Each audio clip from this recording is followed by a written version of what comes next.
for 10 minutes.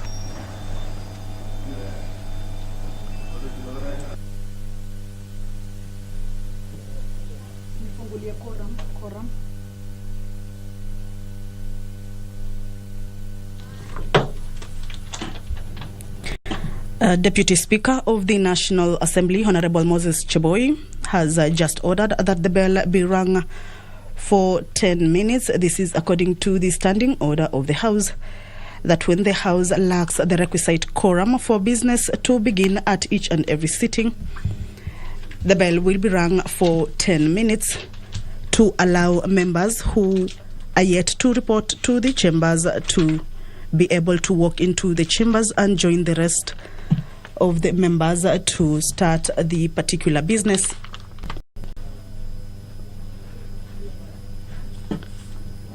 This is the first sitting in this 6th session of the 12th Parliament, after the House managed to approve the list of names of the House Business Committee on the 2nd of February 2022, thereby paving way for House business to take shape. And this morning there are about 19 procedural motions that will be guiding on how the House business will be carried on throughout this 6th session.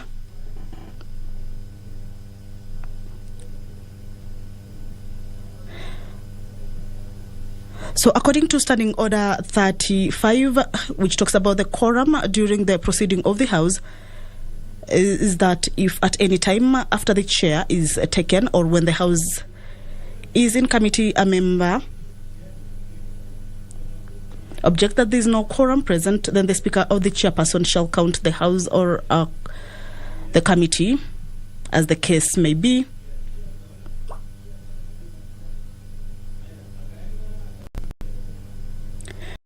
If on the count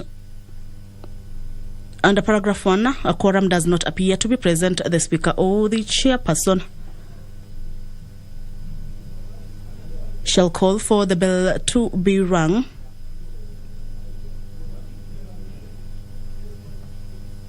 for 10 minutes, and if no quorum is present at the expiration of the 10 minutes, the Speaker may direct that the bell be rung for a further 5 minutes. And if there is still no quorum present, the Speaker shall adjourn the House forthwith to the next sitting. So members are slowly trickling into the chambers. Today's business for the morning session was set to start at around 9:30, but the requisite quorum, which is 50 members, is not present as we speak now, forcing the Speaker to invoke Standing Order 34, calling for the bell to be rung for 10 minutes for members to be able to walk in. There is a procedural motion on the limitation of debate on motions. This one is moved by the Leader of Majority Party, that the House orders each speech in a debate on any motion, including a special motion, be limited in the following manner: a maximum of 3 hours, with not more than 20 minutes for the mover and 10 minutes for each other member speaking, except the Leader of the Majority Party and the Leader of Minority Party, who shall be limited to a maximum of 15 minutes each, and that 10 minutes before the expiry of the time, the mover shall be called upon to reply, and that a priority in speaking be accorded to the Leader of the Majority Party, the Leader of the Minority Party, and the chairperson of the relevant departmental committee.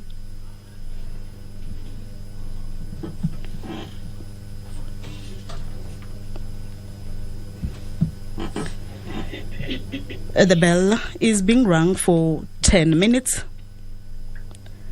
This is to allow members who are not yet in the House to walk into the House, to enable the House start on its business. There is a full entry for the House during this sixth session.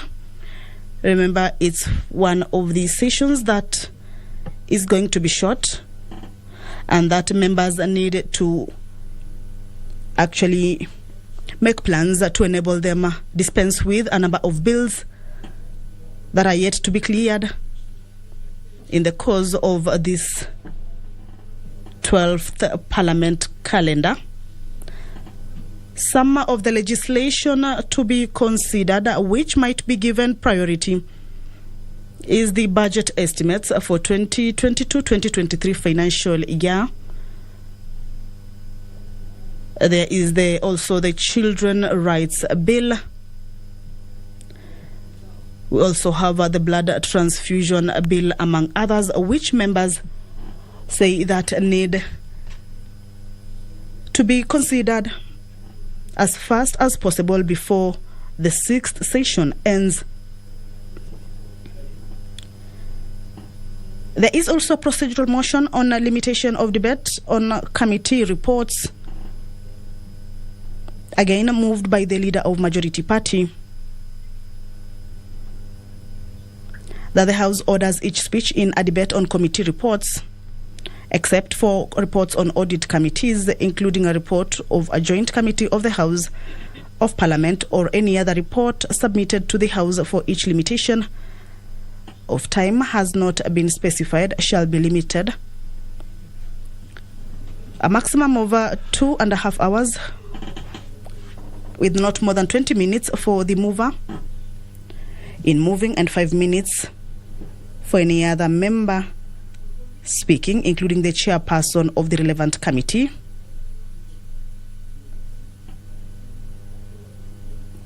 Except for the leader of the Majority Party and the leader of the Minority Party, who shall be limited to a maximum of 10 minutes each, and that 10 minutes before the expiry of the time, the mover shall be called upon to reply, and further that priority in speaking shall be accorded to the leader of the Majority Party and the leader of the Minority Party, in that order. Members are slowly trickling into the chambers.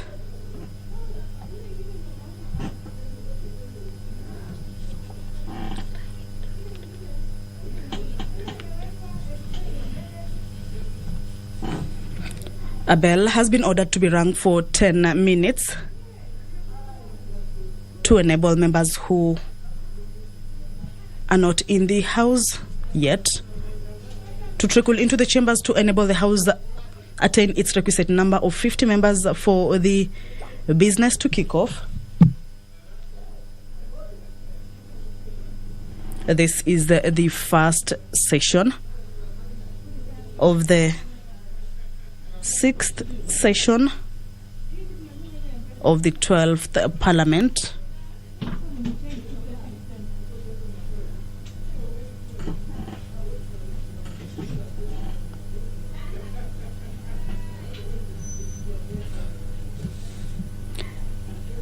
We are hoping that the number will be achieved for the business of the House to kick off.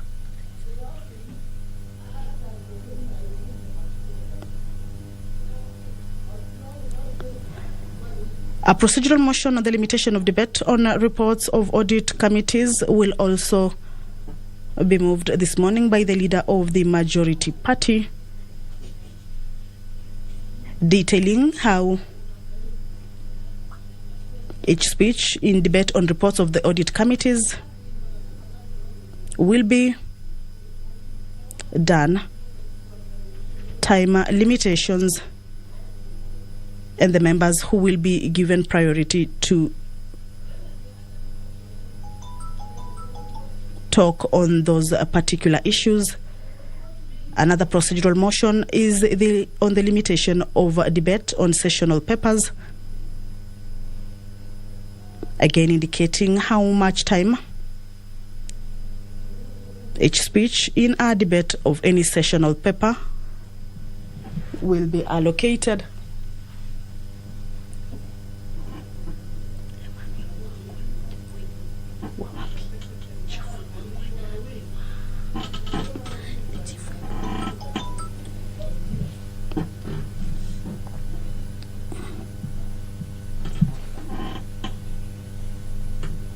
Members, as you can see, at the entrance of the chambers are now walking in to join the others who have already taken their seats at the chamber for this morning's business.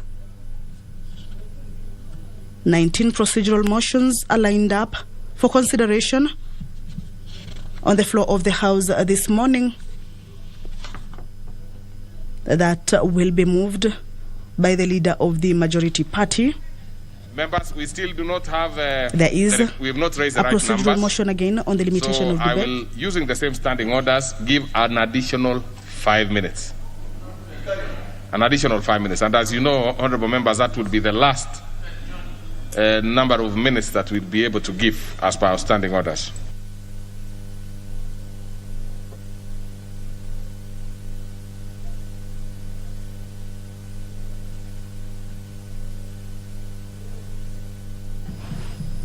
Well, the requisite number for the House business has not yet been achieved.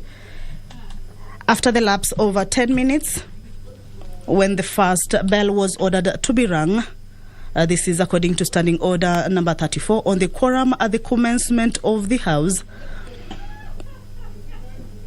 that if there is no quorum present when the chair is taken at the time appointed for a meeting of the House, immediately after the saying of that prayer for opening of the sitting, the Speaker shall order the bell be rung for 10 minutes. And if no quorum is present at the expiration of the 10 minutes, the Speaker may direct that the bell be rung for a further 5 minutes. So this is this second round when the bell is being rung, at least to give time for members to walk into the chambers. Remember, the House business cannot begin unless the House achieves a requisite number, that is 50 members, for the House business to kick off. This is the first sitting after the House on Wednesday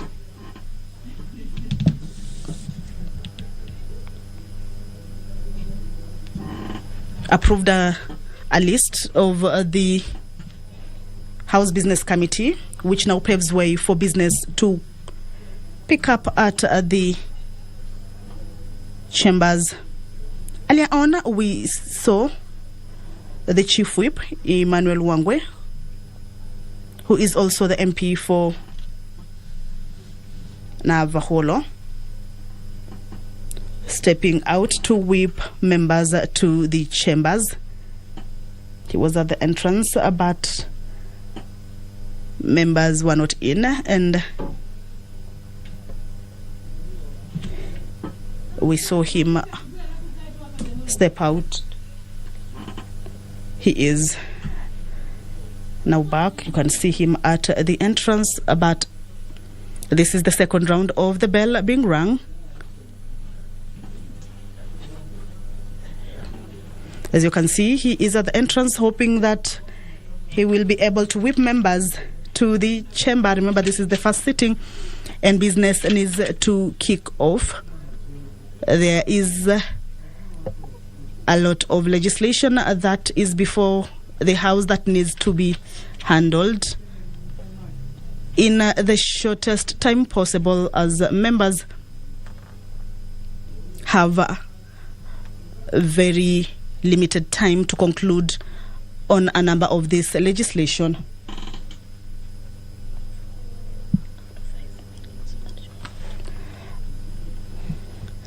That will enable the country pick up on very important and critical issues of national interest, such as the budget estimates for the financial year 2022-2023.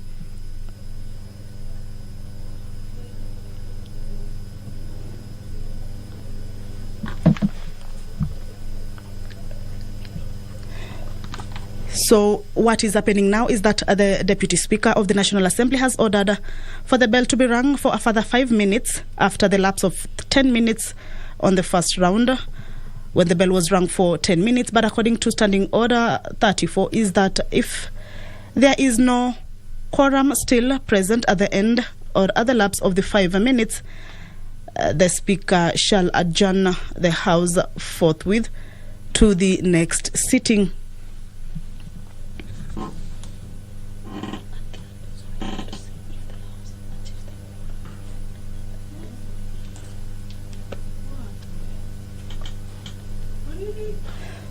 So this is a crucial moment for the House at this first sitting of the 6th session, when the House is supposed to work on important legislation on matters that will be affecting the general public.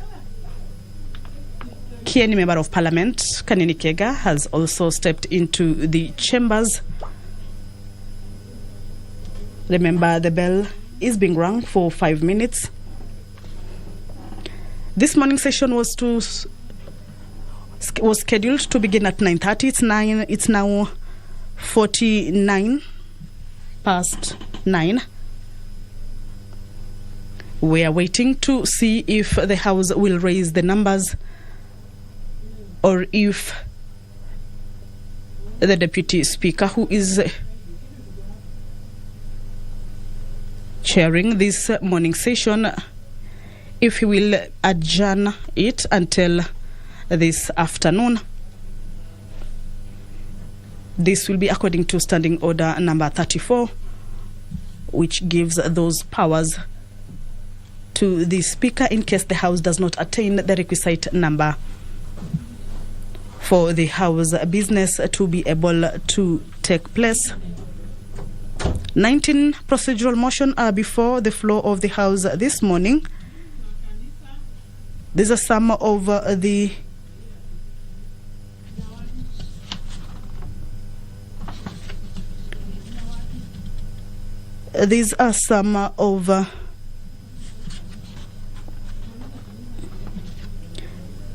the considerations that members will be putting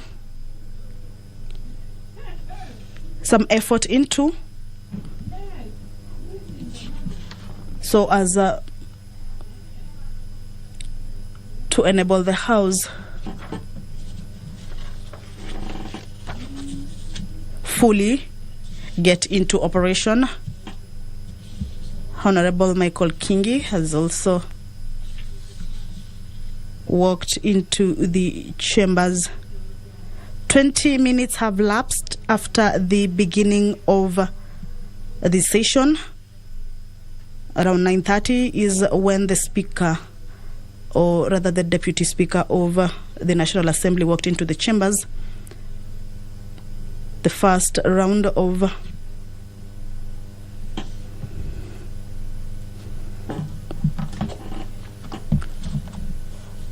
minutes for the bell to be rung to allow members to walk into the chambers has lapsed. We are now into the second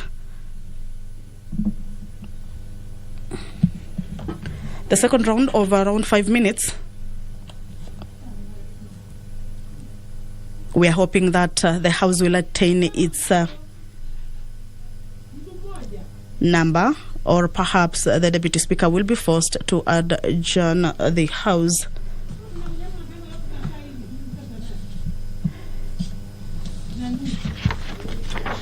Procedural motion on the limitation of debate on the address by the President, which is also lined up for consideration this morning and will be moved by the Leader of Majority Party, is that the House orders that the debate on the motion of the address by the President, members are walking in.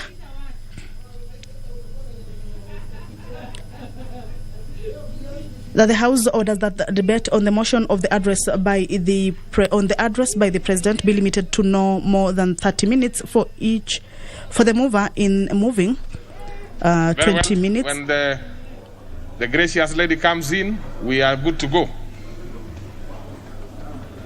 Yes, so let's proceed. We now have the quorum.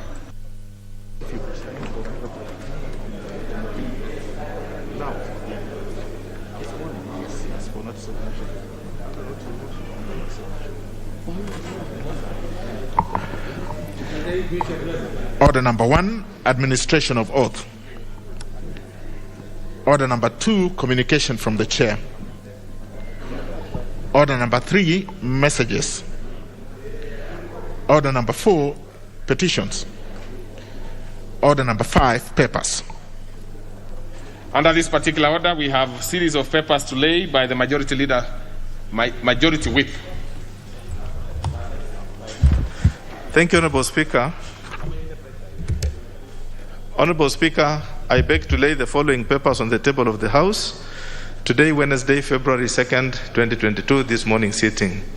Report of the Auditor General and financial statements in respect of the following institutions for the year ended 30th June 2021 and the certificates therein.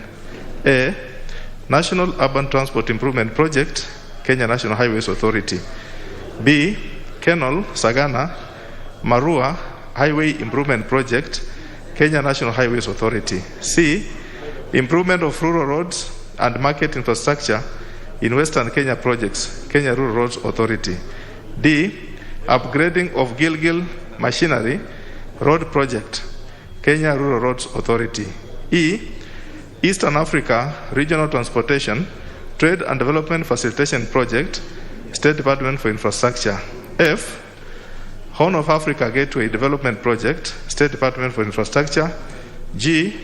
Nairobi Missing Links Road and Non-Motorized Transport Facilities, Kenya Urban Roads Authority. H. Nairobi Outer Ring Road Improvement Project, Kenya Urban Roads Authority. I. Support to the attainment of Vision 2030 through devolved land reforms in Community Land of Kenya Project, National Land Commission. J. Water and Sanitation Services Improvement Projects, Lake Victoria Water Works Development Authority. K. Africa Center of Excellence, SCE2, in phytochemicals, textiles, and renewable energy, Moi University. I. L. Regional roads components, Merile Marsabit Road, KE/00/09 Project, Kenya National Highways Authority. M. Mombasa Nairobi Addis Ababa Road Corridor Development Project, Kenya National Highways Authority. N. Kenya Water Security and Climate Resilience Project, Ministry of Water, Sanitation and Irrigation. Or Kenya South Sudan Link Road Project, Kenya National Highways Authority. P. Regional Mombasa Port Access Road Project, Kenya National Highways Authority. Q. Northern Collector Phase 1, Additional Rehabilitation and Development of the Network Project at the Waterworks Development Agency. R. Water and Sanitation Development Project, Ministry of Water, Sanitation and Irrigation. S. Nairobi Water Distribution Network Project at the Waterworks Development Agency. T. Kimira Aluch Smallholder Farm Improvement Project, State Department for Regional and Northern Corridor Development. U. COVID-19 Emergency Response Project, Ministry of Health. V. Support to Water and Sanitation Services in Peri-Urban Area Project at the Waterworks Development Agency. And W. Kenya Urban Support Program, Kisii Municipality. 2. Reports of the Auditor General and financial statements in respect of the following institutions for the year ended 30 June 2020 and the certificates therein. A. Kenya Law Reform Commission. B. Kenya School of Law. C. Agrochemical and Food Company Limited. D. Council of Legal Education. E. Water Sector Trust Fund. F. Turkana University College. G. Water Service Regulatory Board. H. Kenya Maritime Authority. I. Karatina University. J. Anti-Doping Agency of Kenya. K. Kenya Maritime Authority Staff Mortgage and Car Loan Scheme. L. Nyeri National Polytechnic. M. National Crime Research Center. And N. Council of Legal Education. 3. Reports of the Auditor General and financial statements in respect of the following institutions for the year ended 30 June 2019 and the certificates therein. A. Kenya Civil Aviation Authority. B. Turkana University College. C. Mathia Technical and Vocational College. D. Makueni County Sand Conservation and Utilization Authority. E. Naivasha Technical and Vocational College. And finally, F. MSOS Technical and Vocational College. Thank you, Honorable Speaker.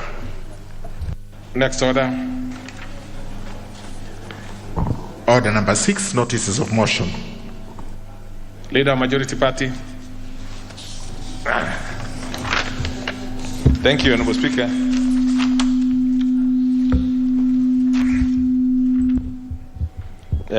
I beg to give notice of the following motion.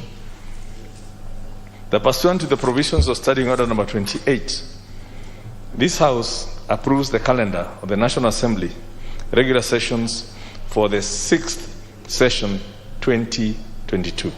Thank you, Honorable Speaker. Very well. And we go to the next order. Order number 7, questions and statements. Under this particular order, we have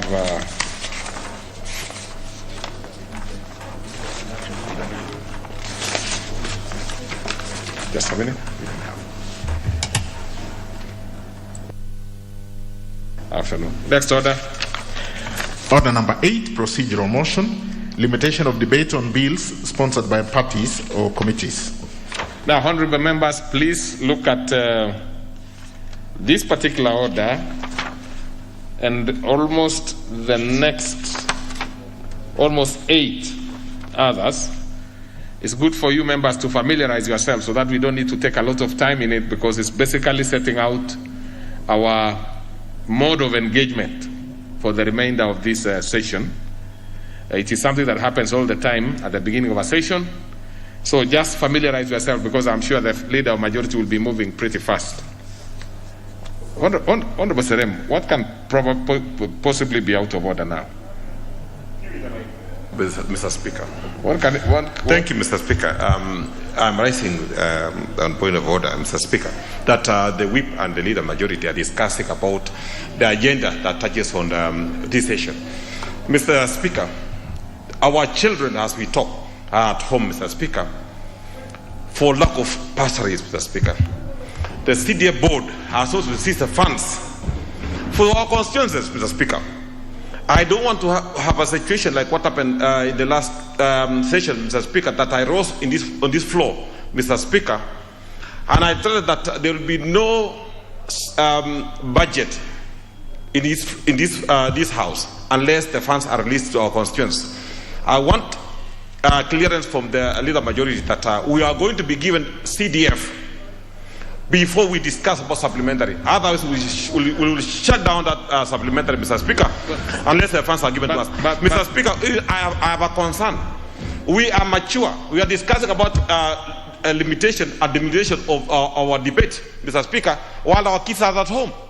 Why are we discussing about even the future of this House, while the children that were supposed to be occupying this House in the next 10 years are in the villages? Mr. Speaker, as you discuss, okay. I'm getting what you're saying, Mr. Speaker, but it's not fair. No, that I say. Honorable Serem, I've not even said anything, but you're already saying, you are getting what I'm saying. Now, the issue is, Honorable Serem, you're actually a member of the Select Committee on National Government Development Fund. I would have thought actually you would be reporting and telling us when we are going to have this money. Now, when you send it to the majority leader, he becomes a member of the National Assembly as far as the NGCDF is concerned. Now, you have raised a very critical issue, which I'm sure, and you can see the mood in the House, is such that it is very supportive of your position. But I would have wished it is raised in a better manner so that we can have results quickly. Because Honorable Serem, really, this what we are doing today is normal, and it's something that is done all the time. Never mind the fact that there are issues. I wanted actually now to give the majority leader to probably see how he can be able to push it himself, now that you have actually said that you want him to speak to it. I think that's the better way, because you have actually raised. So maybe majority leader, you can have some input into this one so that we don't take too much time on it. I really do not want, if we open it to members, maybe I could give 2. No, don't. I could give to the Honorable Ferdinand. Honorable Ferdinand. No, honorable members. I'm giving only 2 members, and then I give the. Mr. Speaker, I am in that committee of CDF. You're also in the committee. And no, I'm just adding to what he has said. On a serious note, we are discussing in this house, while back at home, contractors that we actually have engaged have downed their tools.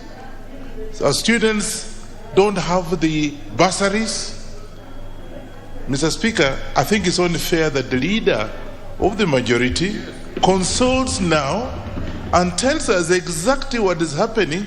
We just can't be here comfortably and back at home. For me, for example, Mr. Speaker, just to add what Mheshimiwa Serema said, I have 4 contractors who have downed the tools because I've not been paid. What do I do?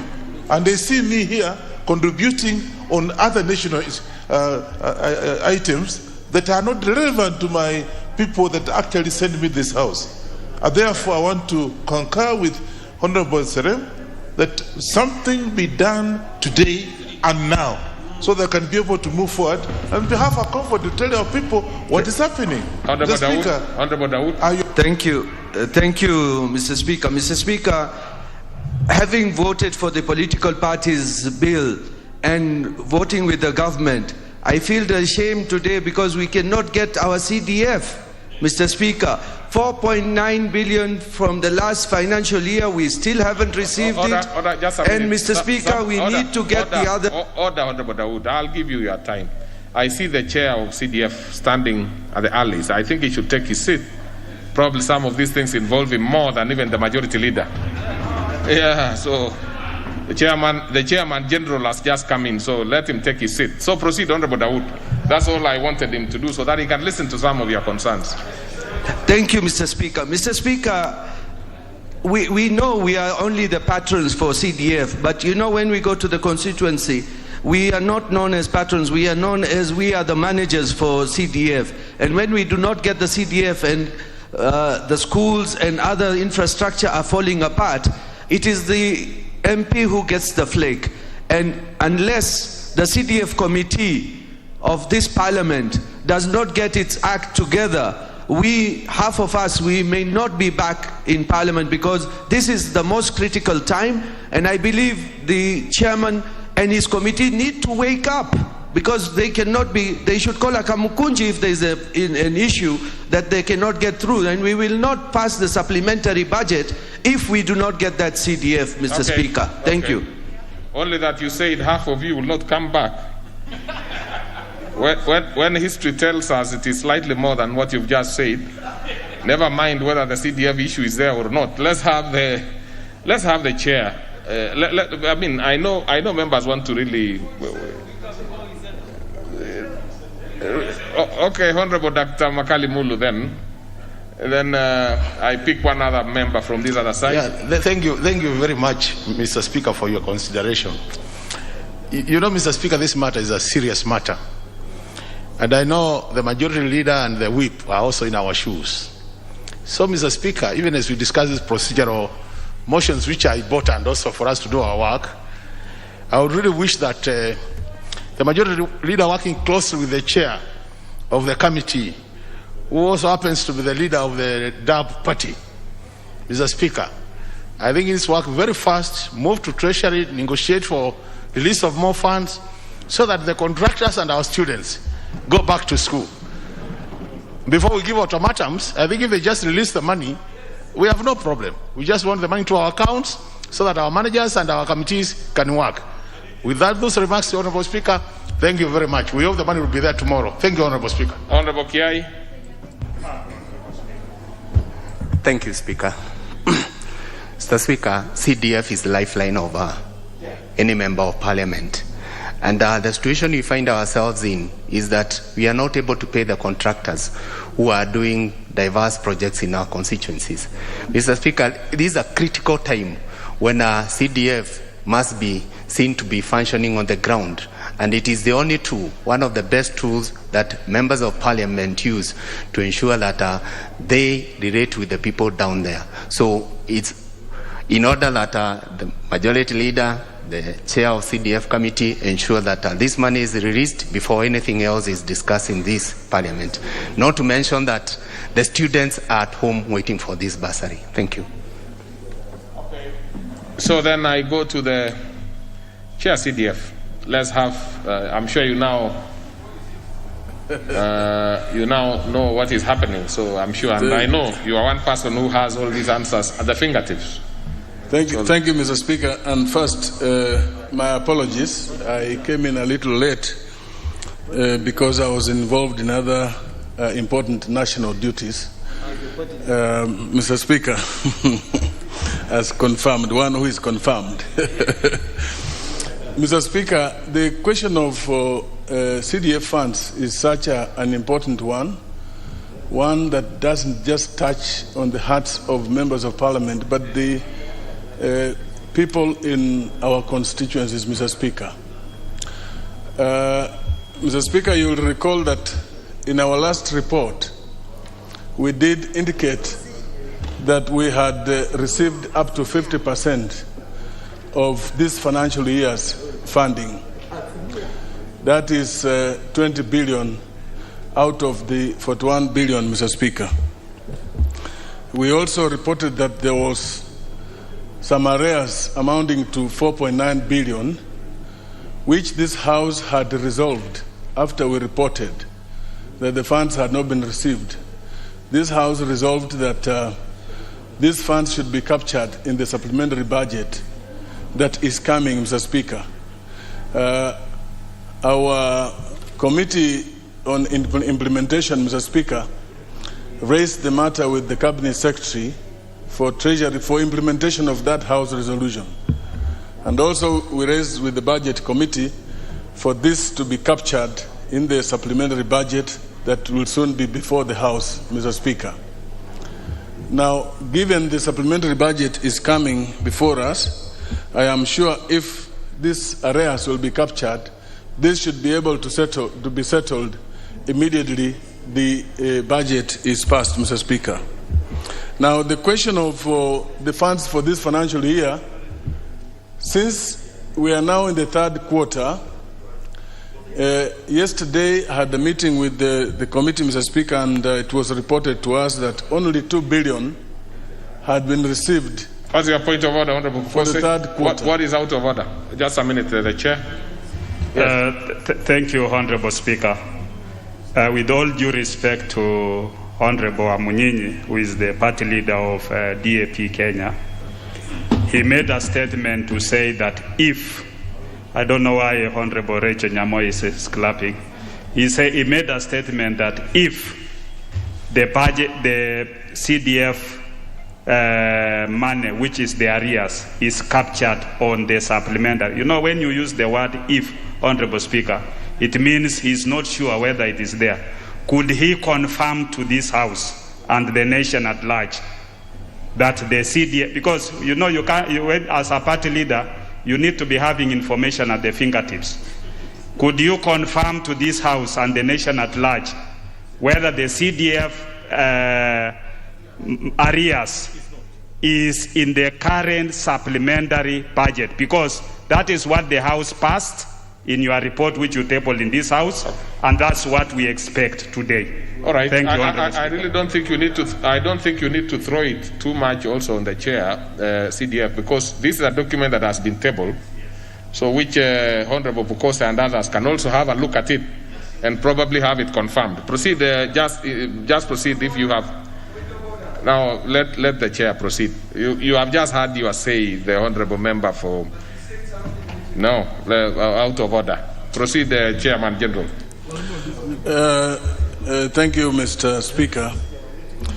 I did confirm, Mr. Speaker, that this House passed a resolution that the arrears which had not been released by the Treasury should be captured, in the supplementary budget which is coming.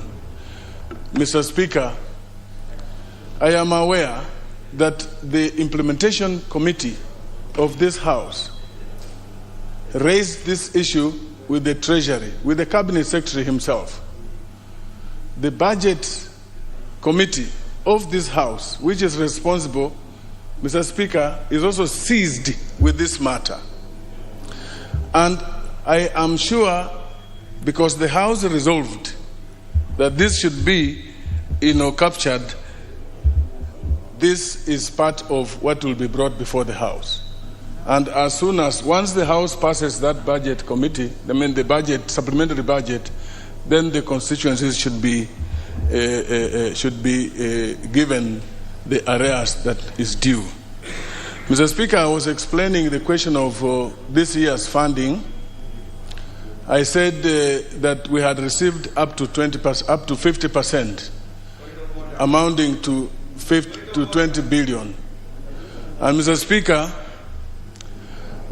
Speaker, for the third quarter, we have received 2 billion. In yesterday's meeting, which we had, we resolved to ask the Cabinet Secretary, the CS Treasury, to appear before us next week on Tuesday, just to explain when he is going to complete the disbursement of funds for this financial year. And I'm sure we should be able, Mr. Speaker, after that to report to this House, the progress that would have been made. But so far, we have 2 billion, which I said, if that was released to the constituencies, it will be a small amount, like up to 5-6 million. So we asked them to wait. So, Mr. Speaker, it is important. I agree. I'm also a member representing a constituency. And I need the funds for bursaries. I need funds to complete projects. I need funds for all good reasons, Mr. Speaker. So we will be pursuing this as a committee. And as chair, of course, I have undertaken. Members can confirm that we have all in the past received these funds. Even the arrears that was built up from the past years, we were able to secure the same. So now, Mr. Speaker, let me say this, Mr. Speaker, as I conclude. I know Honorable Bukose and the member irritated there. These are members that are really feeling the weight of DAPK, Mr. Speaker. Particularly the UDA is really feeling it. And that is why,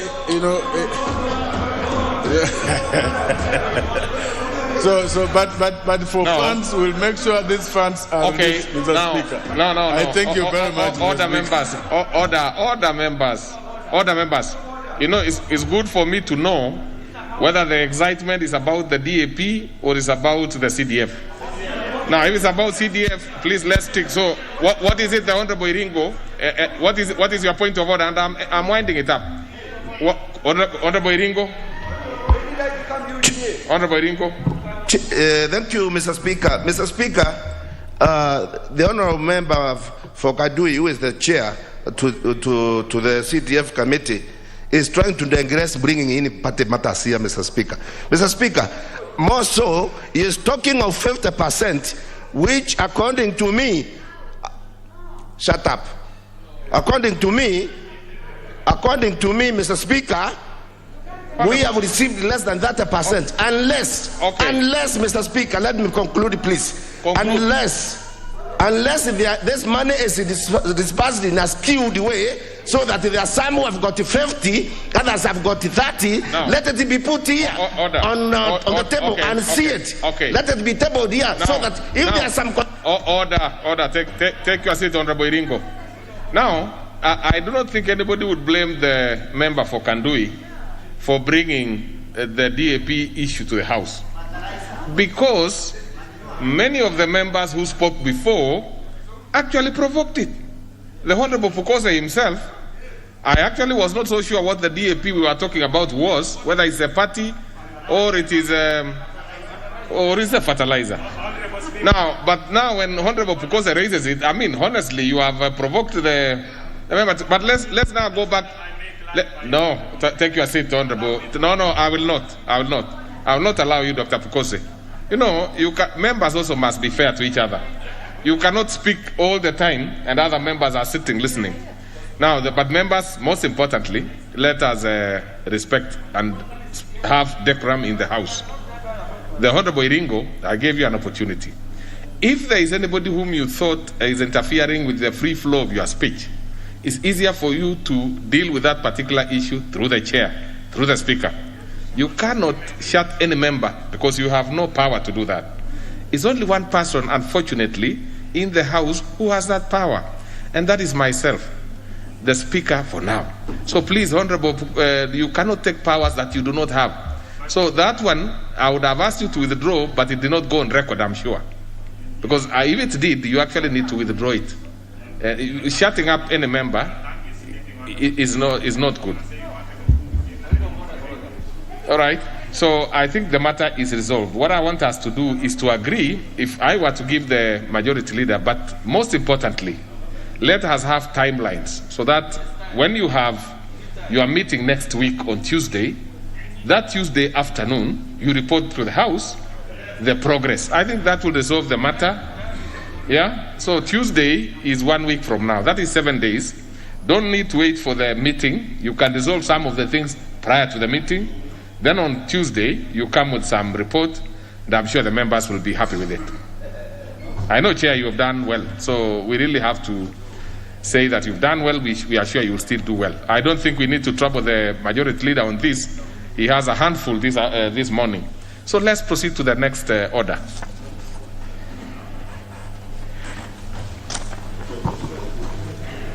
Order number 8, procedural motion, limitation of debate on bills sponsored by parties or committees. Leader Majority. Honorable Speaker, I beg to move the following procedural motion, that notwithstanding the provisions of Standing Order number 97, paragraph 4, this House orders that each speech in a debate on bill sponsored by a committee, the leader of majority party and the leader of minority party be limited as follows: a maximum of 45 minutes for the mover in moving and 15 minutes in replying, a maximum of 30 minutes for the chairperson of the relevant committee if the bill is not sponsored by the relevant committee, and a maximum of 10 minutes for any member speaking, except the leader of the majority party and the leader of the minority party, who shall be limited to a maximum of 15 minutes each if the bill is not sponsored by either of them, and a priority in speaking be accorded to the leader of majority party, leader of minority party, and the chairperson of the relevant departmental committee in that order.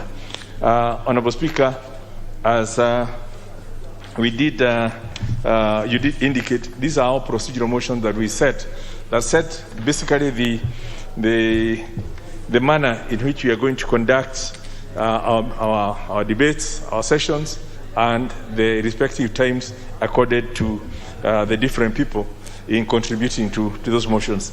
And I expect that we'll be able to pass all these things without undue delay. I beg to move and ask the Honorable Rachel Nyamai to second. Honorable Speaker, I second. And so I propose a question, which is that notwithstanding the provisions of Standing Order 97-4, this House orders that each speech in debate on bills sponsored by a committee, the leader of majority party and the leader of majority party or leader of minority party be limited as follows. Maximum was 45 minutes for the mover in moving and 15 minutes in replying. Maximum of 30 minutes for the chairperson of the relevant committee if the bill is not sponsored by the relevant committee, and a maximum of 10 minutes for any other member speaking, except leader majority party, who shall be limited to a maximum of 15 minutes each if the bill is not sponsored by either of them. And priority in speaking be accorded to leader majority party and leader minority party and chairperson of the relevant departmental committee in that order. So I put the question, which is that notwithstanding the provisions of Standing Order 97-4, this House orders that each speech in debate on bills sponsored by a committee, the majority leader, and the leader of minority party be limited as follows. A maximum of 45 minutes for the mover in moving and 15 minutes in replying. A maximum of 30 minutes for the chairperson of the relevant committee if the bill is not sponsored by the relevant committee, and a maximum of 10 minutes for any other member speaking, except leader of majority party and leader of minority party, who shall be limited to a maximum of 15 minutes each if the bill is not sponsored by either of them. And the priority in speaking will be accorded to the Leader Majority Party and Leader Minority Party and the chairperson of the relevant departmental committee in that order. Will as many as of that opinion say aye? Aye. Many as of a contrary opinion say nay? The ayes have it. Next order. Order number 9, procedural motion, limitation of debate on individual members' bills. Leader Majority. Thank you, Honorable Speaker. I beg to move that notwithstanding the provisions of study order number 97-4, this House orders that each speech in a debate on bills not sponsored by a committee, the Leader of Majority Party or the Leader of Minority Party, be limited as follows. A maximum of 3 hours and 30 minutes, with not more than 30 minutes for the mover in moving and 10 minutes in replying, a maximum of 30 minutes for the chairperson of the relevant committee, and a maximum of 10 minutes for any other member speaking, except the Leader of Majority Party and the Leader of Minority Party, which shall be limited to a maximum of 15 minutes each, and a priority in speaking be accorded to the Leader of Majority Party and the Leader of Minority Party, and the chairperson of the relevant departmental committee in that order. I just want to highlight this. Now, this relates to the individual members' bills, for which there's quite a number. They have a limitation of 3 hours and 30 minutes, but I just want to encourage members, because we only have so few Wednesdays, that at the commencement, before the commencement of debate, members will be at liberty to move a motion to limit this further to in terms of the time or even the amount of time each member can take to speak, so that we can process many bills of many of the private members' bills. We suffered the misfortune of so many of them lapsing because they don't have the time. Now, given between now and the time which will become clearer when we approve the calendar this afternoon, we have very few Wednesdays. Indeed, I think for this session, this mini session, we have only 4 more Wednesdays. So maximum of 4 bills. Yet we have in the pipeline about 20 bills. But just wanted to highlight that for members, especially those with bills, who need to be assisted by other members to limit the debate so that we can process them further. Honorable Speaker, I beg to move and ask the Honorable Dr. Nyikal to second. Mr. Speaker, I second. So I propose a question which is that notwithstanding the provisions of Standing Order 97-4, this House orders that each speech in debate on bills not sponsored by committee, Leader Majority Party or Leader Minority Party be limited as follows. Maximum of 3 hours and 30 minutes, with not more than 30 minutes for the mover in moving and 10 minutes in replying, a maximum of 30 minutes for the chairperson of the relevant committee, and a maximum of 10 minutes for any other member speaking, except the Leader Majority Party and Minority Party, who shall be limited to a maximum of 15 minutes each. That priority in speaking be accorded to the Leader Majority Party and Leader Minority Party, and the chairperson of the departmental committee in that order.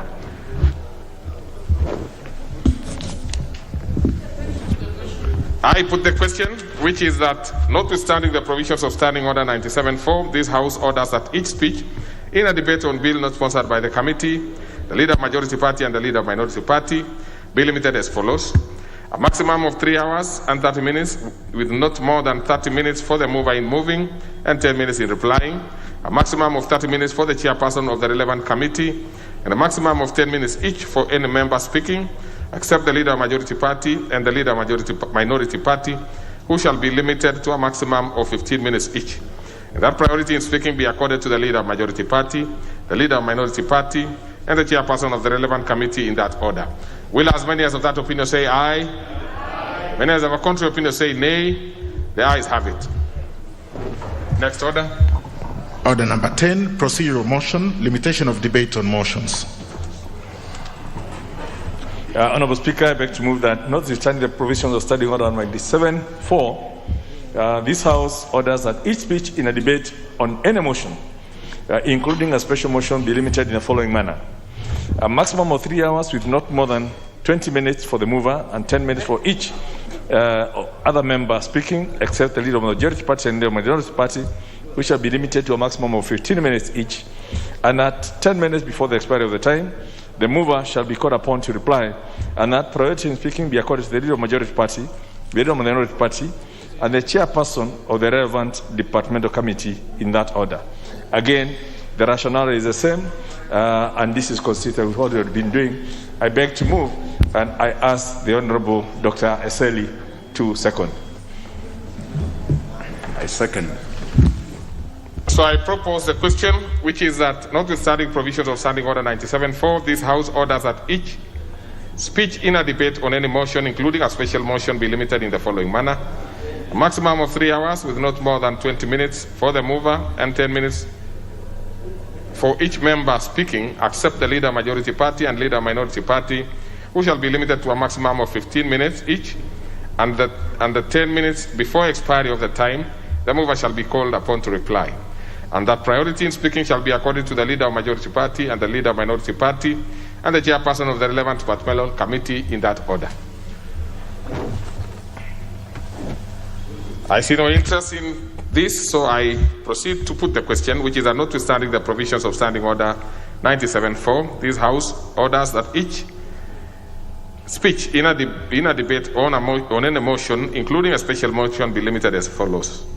Maximum of 3 hours with not more than 20 minutes for the mover and 10 minutes for each other member speaking, except the Leader Majority Party and the Leader Minority Party, who shall be limited to a maximum of 15 minutes each, and 10 minutes before the expiry of time, the mover shall be called upon to reply, and that priority in speaking shall be accorded to the Leader Majority Party and the Leader Minority Party, and the chairperson of the relevant departmental committee in that order. Will as many as of that opinion say aye? Aye. Many as of a contrary opinion say nay? The ayes have it. Next order. Order number 11, procedural motion, limitation of debate on committee reports.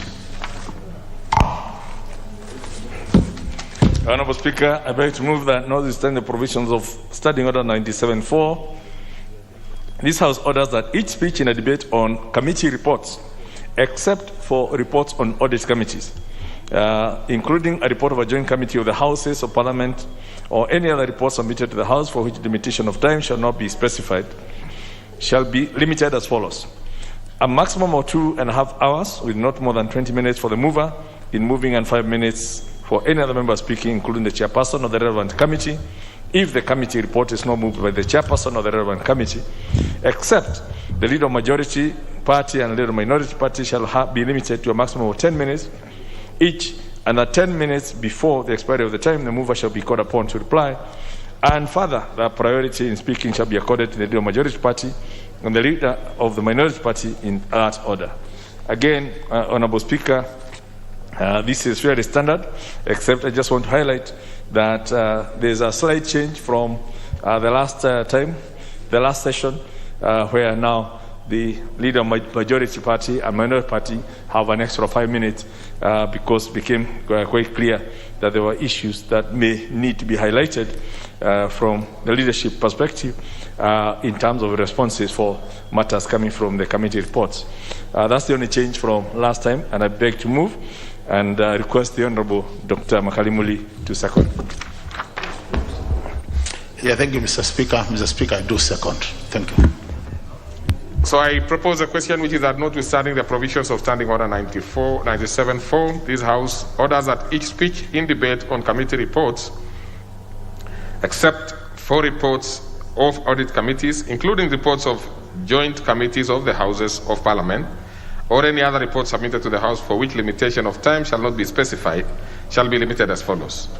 A maximum of 2.5 hours with not more than 20 minutes for the mover in moving and 5 minutes for any other member speaking, including the chairperson of the relevant committee, if the committee report is not moved by the chairperson of the relevant committee, except the Leader of Majority Party and the Leader of Minority Party, who shall be limited to a maximum of 10 minutes each, and 10 minutes before the expiry of time, the mover shall be called upon to reply, and further that priority in speaking shall be accorded to the Leader of Majority Party and the Leader of Minority Party in that order. I put the question, which is that notwithstanding the provisions of Standing Order 97.4, this House orders that each speech in debate on committee reports, except reports of audit committees, including a report of joint committee of the Houses of Parliament, or any other report submitted to the House for which limitation of time has not been specified, shall be limited as follows. A maximum of 2.5 hours with not more than 20 minutes for the mover in moving and 5 minutes in for any other member speaking, including the chairperson of the relevant committee if the committee report is not moved by the chairperson of that relevant committee, except the leader of majority party and the leader of minority party, who shall be limited to a maximum of 10 minutes each, and that 10 minutes before the expiry of time, the mover shall be called upon to reply, and further that priority in speaking shall be accorded to the leader of majority party and the leader of minority party in that order. Will as many as of that opinion say aye? Aye. Many as of a contrary opinion say nay? The ayes have it. Next order. Order number 12, procedural motion, limitation of debate on reports of audit committees. Honourable Speaker, I beg to move that notwithstanding the provisions of Standing Order 97.4, this House orders that each speech in debate on reports of audit committees, that is the PIC, the PAC, and the SFAC, that's Public Investments Committee, Public Accounts Committee, and the Special Funds Audit Committee, be limited as follows. A maximum of 60 minutes for the mover in moving and 30 minutes in replying, and a maximum of 10 minutes for any other member speaking, except the leader of the majority party and the leader of the minority party, who shall be limited to a maximum of 15 minutes, and that priority be accorded to the leader of majority and the minority party in that order. And I just want to highlight again, Honourable Speaker, that for this audit committee reports, because of the oversight role of the House, there's no limitation in terms of the time that these reports will be debated, because you don't want to limit members' right to oversight and to contributing to better governance and accountability. Because houses exist for purposes of ensuring that their funds are taken care of. That's the only distinction between the reports of the audit committees vis-a-vis the other committees who have a limitation in terms of the number of hours a report to be debated. Honourable Speaker, I beg to move and request the Honourable Tiren to second. Thank you very much, Leader Majority. I do second. Very well. So then I propose a question which is that notwithstanding provisions of Standing Order 97.4, this House orders that each speech in debate on reports of audit committees, which is PIC, PAC, and SFAC, be limited as follows. A maximum of 60 minutes for the mover in moving and 30 minutes in replying. A maximum of 10 minutes for each other member speaking, except the leader of majority party and leader of minority party, who shall be limited to a maximum of 15 minutes each, and priority shall be accorded to the leader of majority party and leader of minority party in that order. Who is this member who has put up her hand? Yes. Thank you so much, Mr. Speaker. And first, I want to take this opportunity to really thank the leader of majority for putting it clearly, particularly on audit reports, being a house that is an oversight, and that's one of the key roles and mandate of this house. I feel it is very important that there will be no limitation on the debate on audit reports, and that is key and very important. So I would like just again to congratulate the leader of majority for putting records of this house very straight and to respect the mandate and the role of this house. Thank you so much. And on that note, I put the question, which is that notwithstanding provisions of Standing Order 97.4, this House orders that each speech in debate on report of audit committees, PIC, PAC, and SFAC, be limited as follows. A maximum of 60 minutes for the mover in moving and 30 minutes in replying, and a maximum of 10 minutes for any other member speaking, except the leader, majority, and minority parties, who shall be limited to a maximum of 15 minutes each, and priority shall be accorded to the leader, majority, and leader, minority party in that order. Will as many as of that opinion say aye? Aye. Many as of a contrary opinion say nay? The ayes have it. Next order. Order number 13, procedural motion, limitation of debate on sessional papers. Honourable Speaker, I beg to move that notwithstanding the provisions of Standing Order number 97.4, this House orders that each speech in a debate on any session of paper shall be limited as follows. A maximum of 2.5 hours, with not more than 20 minutes for the mover in moving and 5 minutes for any other member speaking, including the leader of majority party and leader of the minority party, and the chairperson of the relevant committee. If the session of paper is not moved by the chairperson of the relevant committee, that 10 minutes before the expiry of that time, the mover shall be called upon to reply, and further, the priority in speaking shall be accorded to the leader of majority and the leader of minority party in that order. Again, this is consistent with what we had previously, and no change, and would encourage the committees that are handling session of papers to actually bring them in, because session of papers are the basis on which then the government policies evolve and the laws are enacted. And we've not been having quite a bit of that, but I do hope in the remaining part we will process all the ones in the pipeline. I beg to move and request the Honorable Atandi to second. Honorable Atandi. Honorable Speaker, I second. Very well, then on that note, I propose a question, which is that notwithstanding provisions of Standing Order 97.4, this House orders that each speech in a debate on any sessional paper shall be limited as follows. Maximum of 2.5 hours, with not more than 20 minutes in the mover moving, and 5 minutes for any other member speaking, including the leader of majority party and leader of minority party, and chairperson of relevant committee, if the sessional paper is not moved by the chairperson of that relevant committee. That 10 minutes before the expiry of time, the mover shall be called upon to reply, and further, that priority in speaking shall be accorded to the leader majority party and leader minority party in that order. I put the question, which is that notwithstanding provisions of Standing Order 97.4, this House orders that each speech in debate on sessional paper shall be limited as follows. Maximum of 2.5 hours, with not more than 20 minutes for the mover in moving and 5 minutes for any other member speaking, including the leader majority party and leader minority party, and the chairperson of the relevant committee, if the sessional paper is not moved by the chairperson of that committee. And that 10 minutes before expiry of time, the mover shall be called upon to reply, and further, that priority in speaking shall be accorded to the leader majority party and leader minority party in that order. Will as many as of that opinion say aye? Aye. Many as of a contrary opinion say nay? The ayes have it.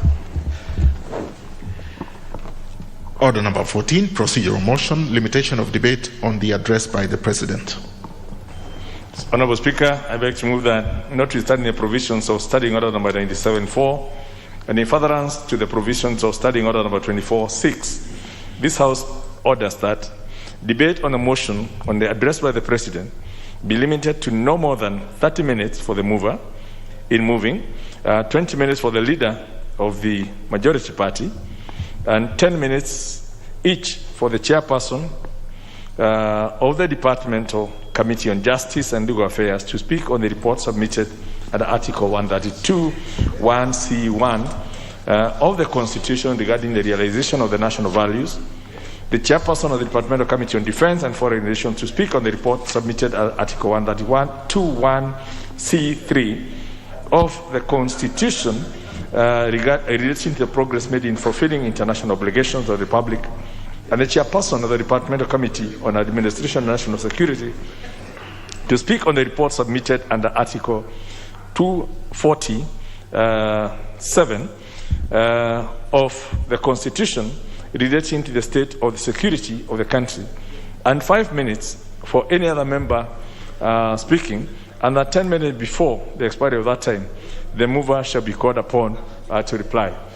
Honorable Speaker, this relates to the annual State of the Nation address or any other address that the President may wish to do in the House, and I do hope that we shall have the pleasure of having this before this session ends.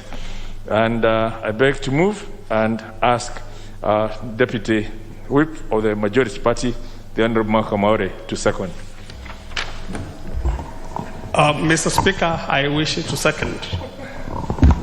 So then I propose a question, which is that notwithstanding provisions of Standing Order 97.4, in furtherance of provisions of Standing Order 24.6, this House orders that debate on motion on the address by the President be limited to not more than 30 minutes for the mover in moving, 20 minutes for the leader of minority party, and 10 minutes each for the chairperson of the Departmental Committee on Justice and Legal Affairs to speak on the report submitted under Article 132(1)(c) Roman 1 of the Constitution relating to the realization of national values, the chairperson of the Departmental Committee on Defense and Foreign Relations to speak on reports submitted under Article 131(1)(c) Roman 3 of the Constitution relating to progress made in fulfillment of international obligations of the Republic, and the chairperson of the Departmental Committee on Administration and National Security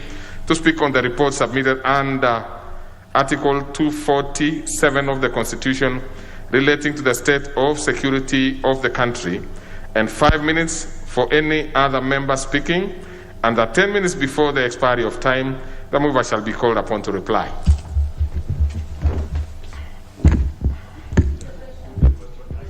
I put the question, which is that notwithstanding the provisions of Standing Order 97(4) and in furtherance to the provisions of Standing Order 24(6), this House orders that the debate on the motions of the address by the President be limited to not more than 30 minutes for the mover in moving, and 20 minutes for the leader of minority party, and 10 minutes each for the chairperson of the Departmental Committees on Justice and Legal Affairs to speak on reports submitted under Article 132(1)(c) Roman 1 of the Constitution relating to the realization of national values, the chairperson of the Departmental Committee on Defense and Foreign Relations to speak on reports submitted under Article 132(1)(c) Roman 3 of the Constitution relating to the progress made in fulfilling the international obligations of the Republic, and the chairperson of the Departmental Committee in Administration and National Security to speak on the report submitted under Article 247 of the Constitution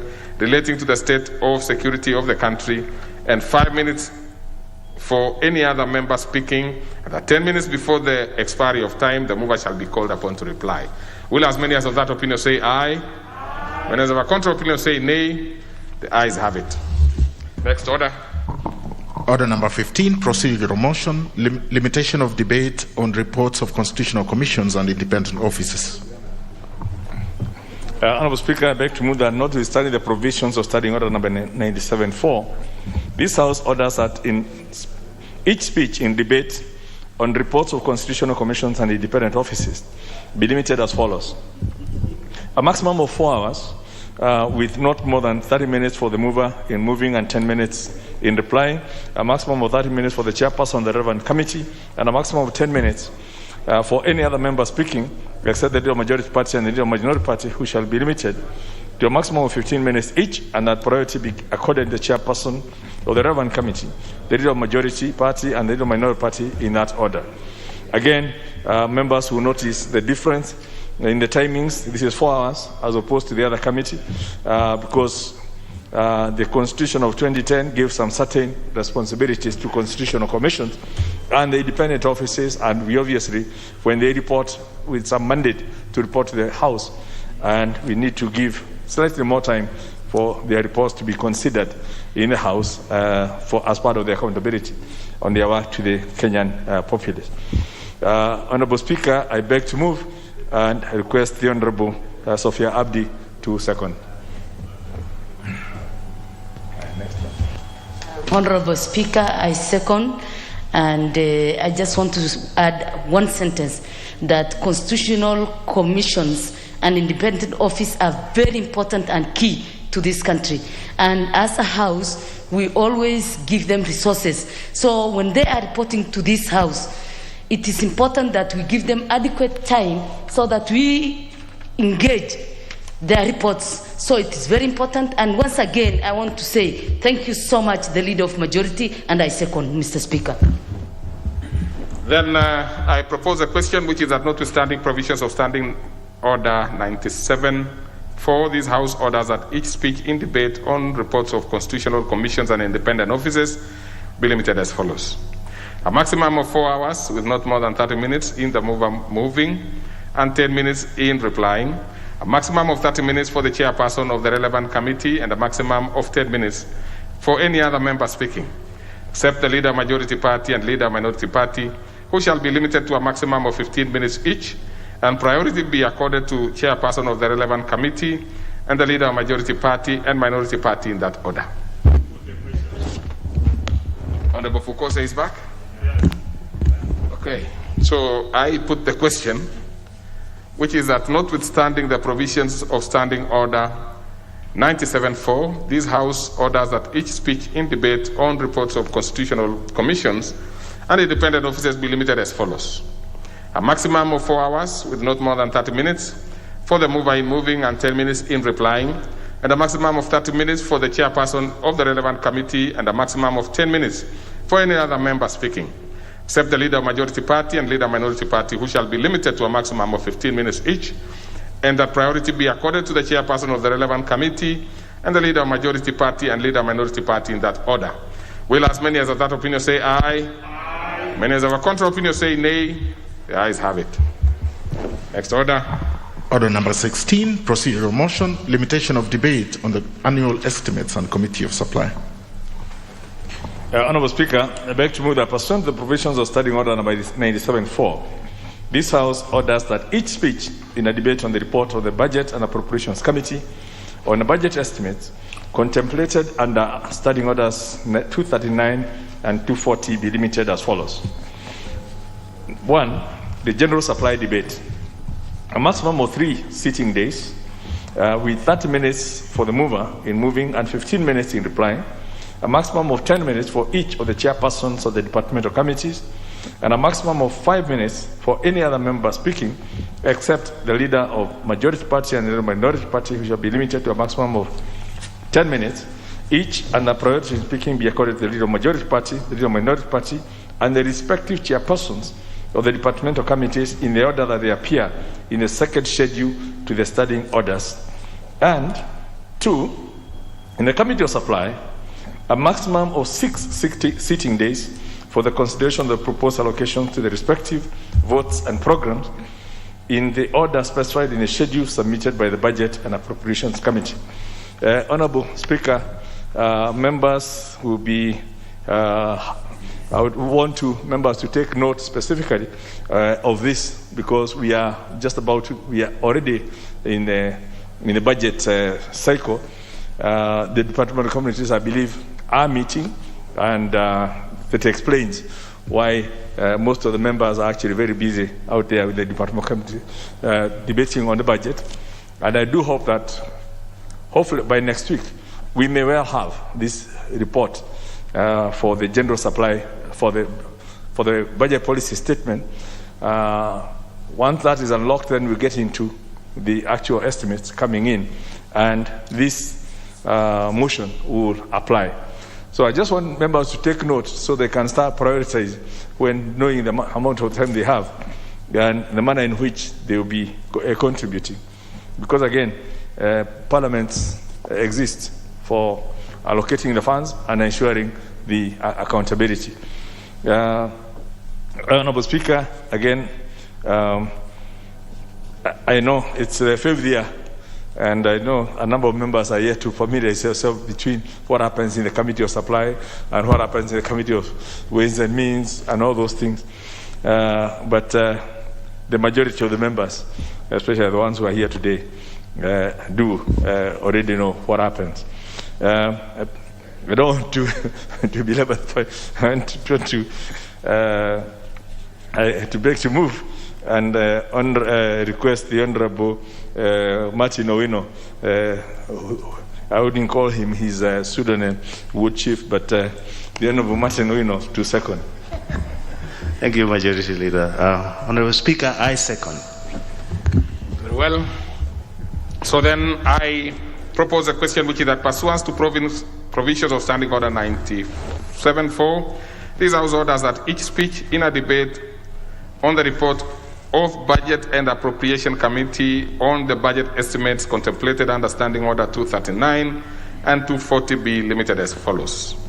Roman 1, under the general supply debate, a maximum of 3 sitting days with 30 minutes for the mover in moving and 15 minutes in replying, and a maximum of 10 minutes for each of the chairpersons of the departmental committee, and a maximum of 5 minutes for any other member speaking except the leader majority party and leader minority party, who shall be limited to a maximum of 10 minutes each, and priority in speaking shall be accorded to the leader majority party and the leader minority party and the respective chairpersons of departmental committees in that order as they appear in the second schedule to the standing order. And Roman 2, Committee of Supply, a maximum of 6 sitting days for consideration of the proposed allocation to the respective votes and programs in order specified in the schedule submitted by the Budget and Appropriation Committee. I put the question, which is that pursuant to provisions of Standing Order 97-4, this House orders that each speech in a debate on the report of Budget and Appropriation Committee on budget estimates contemplated under Standing Order number 239 and 240 be limited as follows.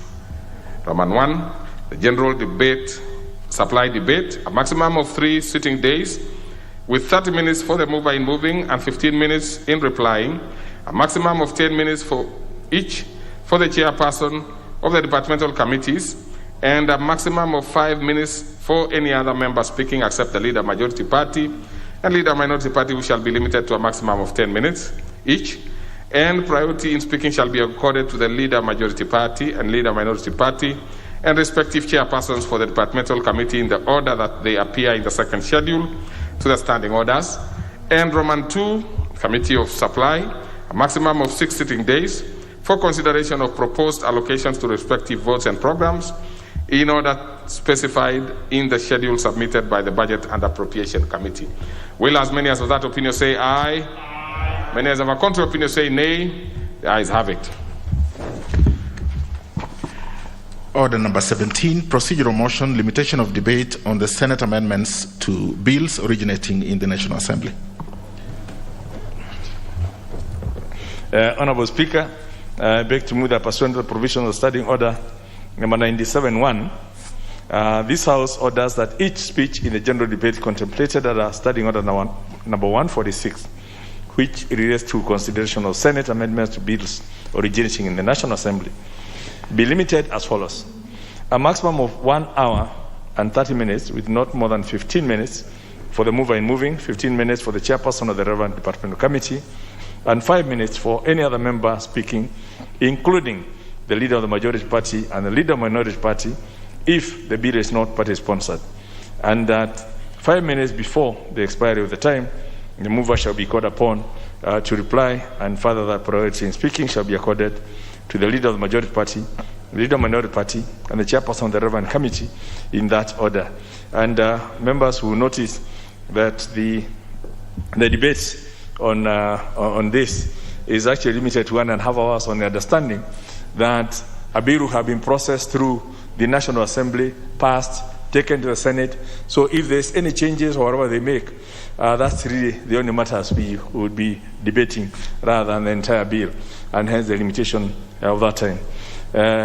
Honorable Speaker, I beg to move and request the Honorable Ochanda to second. He's a good host. He hosted me in Siaya.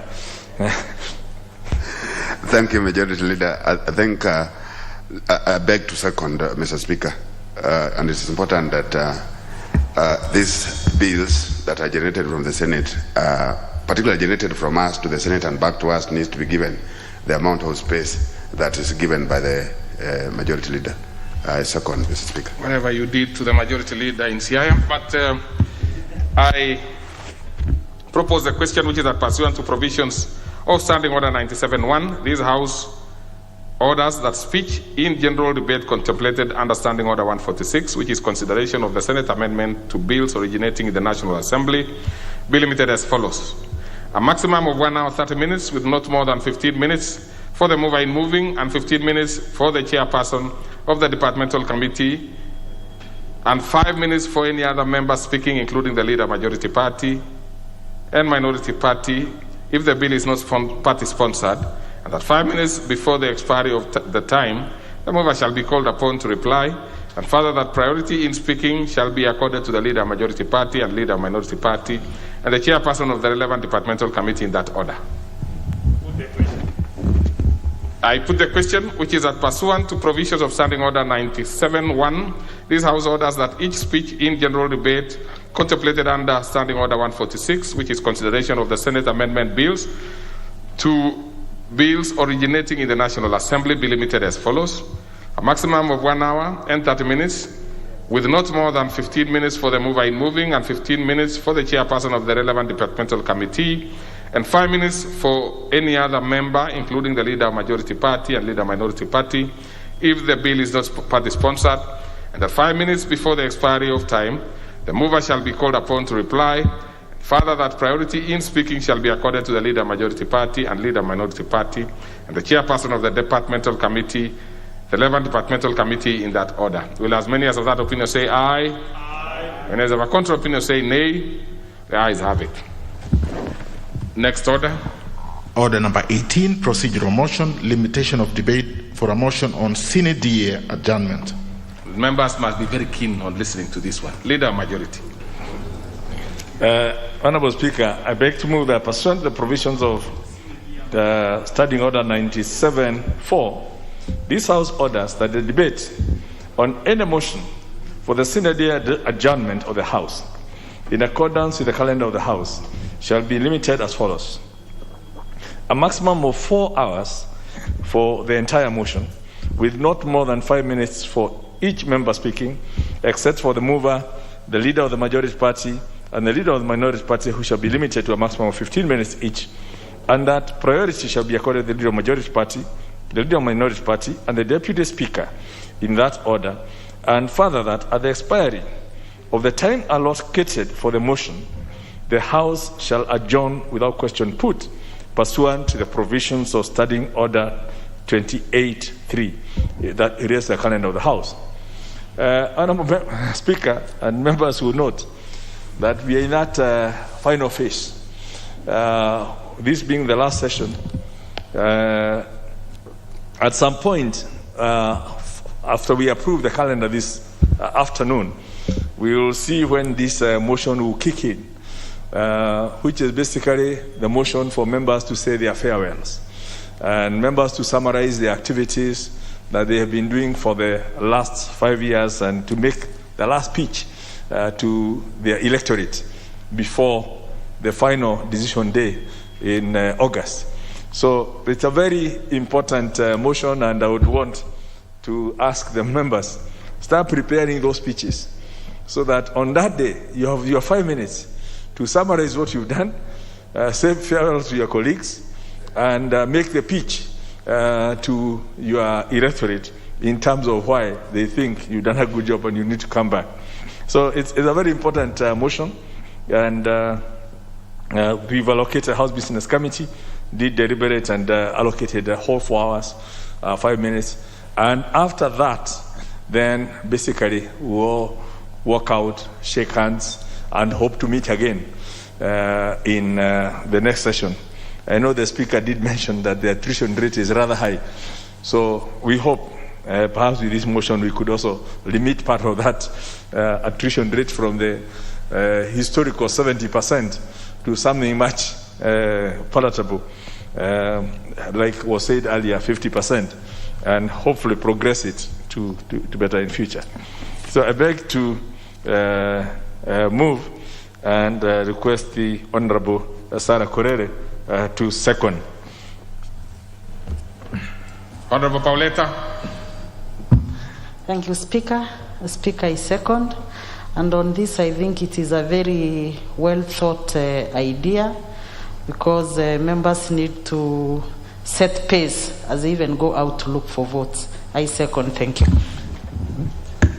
So then, therefore, I propose a question, which is a provision, pursuant to provisions of Standing Order 97-4. This House orders that the debate on any motion for the sine die adjournment of the House, in accordance with the calendar of the House, shall be limited as follows: maximum of 4 hours for the entire motion, with not more than 5 minutes for each member speaking, except the mover and the mover, the leader of majority party, the leader of minority party, who shall be limited to a maximum of 15 minutes each, and that priority shall be accorded to the leader of majority, the leader of minority, and the deputy speaker in that order, and further that at the expiry of time allocated for the motion, the House shall adjourn without question put pursuant to provisions of Standing Order 28.3, which is calendar of the House. I put the question, which is that pursuant to provisions of Standing Order 97.4, this House orders that debate on any motion for the synodic adjournment of the House in accordance with the calendar of the House shall be limited as follows: a maximum of 4 hours for the entire motion, with not more than 5 minutes each for the member speaking, except the mover, the leader majority party, and the leader minority party, who shall be limited to a maximum of 15 minutes each. That priority be accorded to the leader majority party, the leader minority party, and the deputy speaker in that order, and further that at the expiry of time allocated for the motion, the House shall adjourn without question being put, and that pursuant to provisions of Standing Order 28.3, which is calendar of the House. Will as many as of that opinion say aye? Aye. Many as of a contrary opinion say nay? The ayes have it. Next order. Order number 19, procedural motion, consideration of certain business received during the recess period. Honorable Speaker, I beg to move that notwithstanding the provisions of Standing Order number 41 and 42 relating to conveying of messages from the Senate and from the President or the National Executive, Standing Orders number 120, 122, and 126 relating to publication, procedure upon publication, and first reading of bills, and Standing Order number 210-2 relating to the tabling of statutory instrument. This House orders that during the short and long recesses of the 6th session, 1. Upon any receipt of any message from the Senate, or upon receipt of any name of a person nominated for appointment to a state or public office from the President or any other office in the National Executive, the Speaker shall forthwith refer such message to the relevant committee for consideration without having to recall the House, and report such fact to the House on resumption. Number 2, upon receipt of any message relating to the Senate amendment to a bill originating in the National Assembly, the Speaker shall forthwith refer the schedule to the Senate amendments to the relevant committee for consideration pursuant to the provisions of Standing Order 145, which relates to Senate amendments to bills originating in the National Assembly, and report such fact to the House on resumption. Number 3, should a bill be published during the said period, or a published bill become due for first reading, the Speaker shall, upon lapse of at least 3 days following the publication of the bill, and following a determination that such bill is of priority, forthwith refer such bill to the relevant committee for consideration pursuant to the provisions of Standing Order 127, which relates to committal of bills to committees and public participation, and cause the bill to be read a first time upon its next sitting, and the second reading may be taken forthwith, or on such other day as the House Business Committee may determine. Number 4, should any statutory instrument be transmitted for tabling before the House during the period, the Speaker shall, following a determination the statutory instrument is of priority, forthwith refer the statutory instrument to the relevant committee of the whole for consideration, and cause the statutory instrument to be tabled in the House upon its next sitting in accordance with the provisions of Section 11 of the Statutory Instrument Act number 3 of 2013. And lastly, number 5, should any paper be transmitted for tabling before the House, the Speaker shall, following a determination the paper is of priority, forthwith refer the paper to the relevant committee for consideration, and cause the paper to be tabled in the House upon its next sitting. Honourable Speaker and members will be aware that we might be expecting a couple of recesses, a short one, a long one, and depending on how we work on the calendar of the House, during those recesses, any business that comes, this motion, once approved, will guide the manner to be processed so that there is continuity even when the House is on recess. And the House Business Committee deliberates on this. We usually bring this motion just before going on recess. But we thought we might as well do it upfront, so that by the time we are going to the next recess, we don't have to then reconsider this motion unless there's any specific change to it that members would need to be approved. So that this now will cover all recesses that will take place during this sixth session, rather being brought as and when we are going on recess. And it's consistent with what we've been doing in the past. And I beg to move and request, I saw him, the Honorable Geshimo, to second. Mr. Speaker, I beg to second.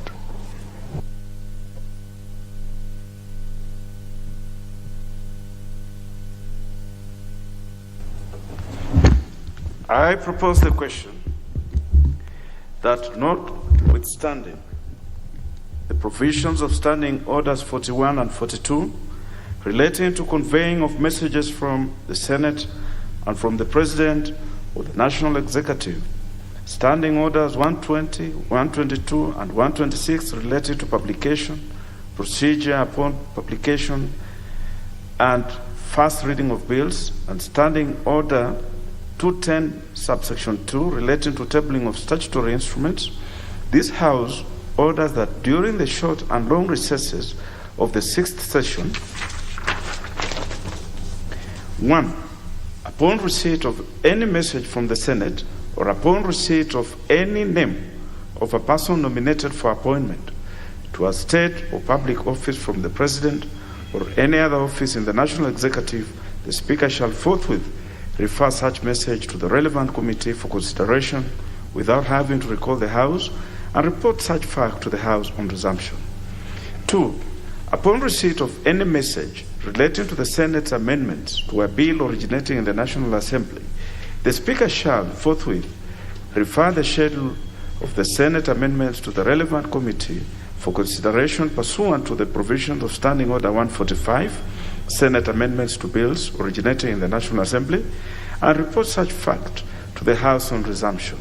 3. Should a bill be published during the said period, or a published bill become due for first reading, the Speaker shall, upon lapse of at least 3 days following the publication of the bill and following a determination that such bill is of priority, forthwith refer such bill to the relevant committee for consideration pursuant to the provisions of Standing Order 127, committal of bills to committees and public participation, and cause the bill to be read a first time upon its next sitting, and the second reading may be taken forthwith or on such other day as the House Business Committee may determine. 4. Should any statutory instrument be transmitted for tabling before the House during the period, the Speaker shall, following a determination that the statutory instrument is of priority, forthwith refer the statutory instrument to the relevant committee for consideration and cause the statutory instrument to be tabled in the House upon its next sitting in accordance with the provisions of Section 11 of the Statutory Instruments Act number 3 of 2013, and should any paper 5. Should any paper be transmitted for tabling before the House, the Speaker shall, following a determination that the paper is of priority, forthwith refer the paper to the relevant committee for consideration and cause the paper to be tabled in the House upon its next sitting.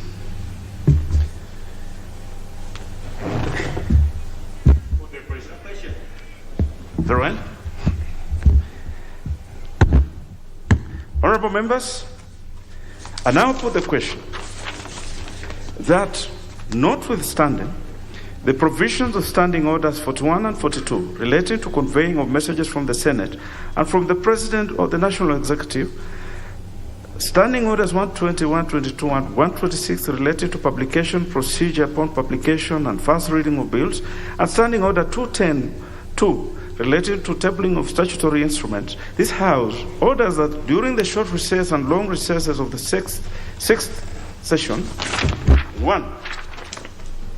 Upon receipt of any message from the Senate or upon receipt of any name of a person nominated for appointment to a state or public office from the President or any other office in the National Executive, the Speaker shall forthwith refer such message to the relevant committee for consideration without having to recall the House and report such fact to the House on resumption.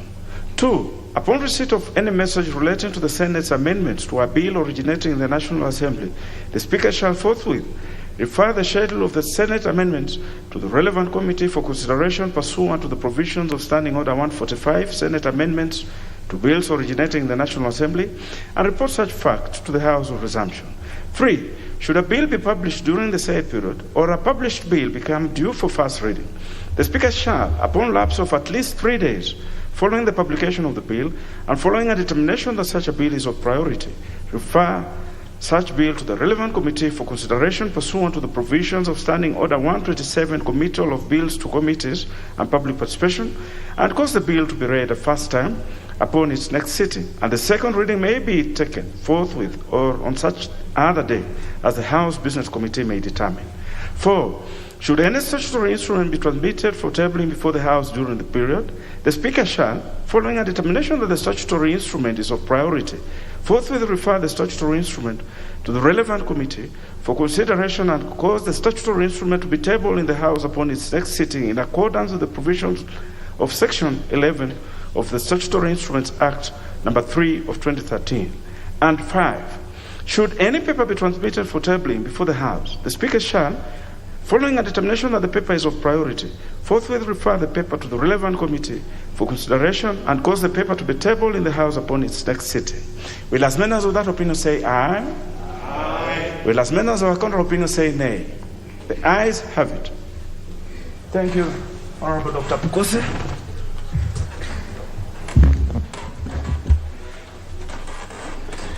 Next question. Order number 20, the Pensions Amendment Bill, National Assembly Bill number 26 of 2020, second reading.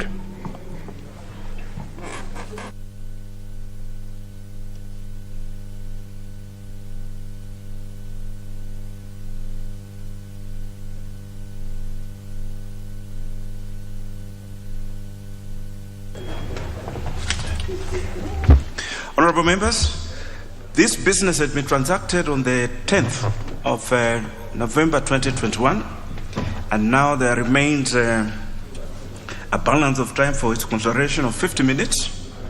And I'll just read out quickly, because members have been away for some time, the names of the members who had already contributed, so that they do not seek to contribute again.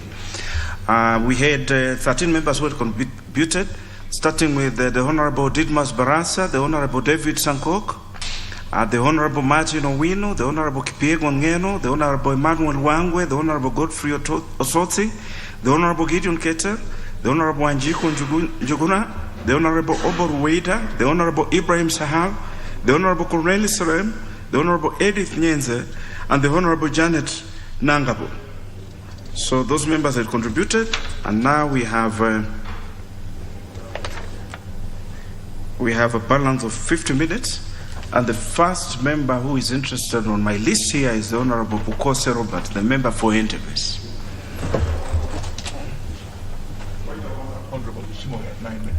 Oh, just hold on, the Honorable Bukose, just hold on. I see Gishimo.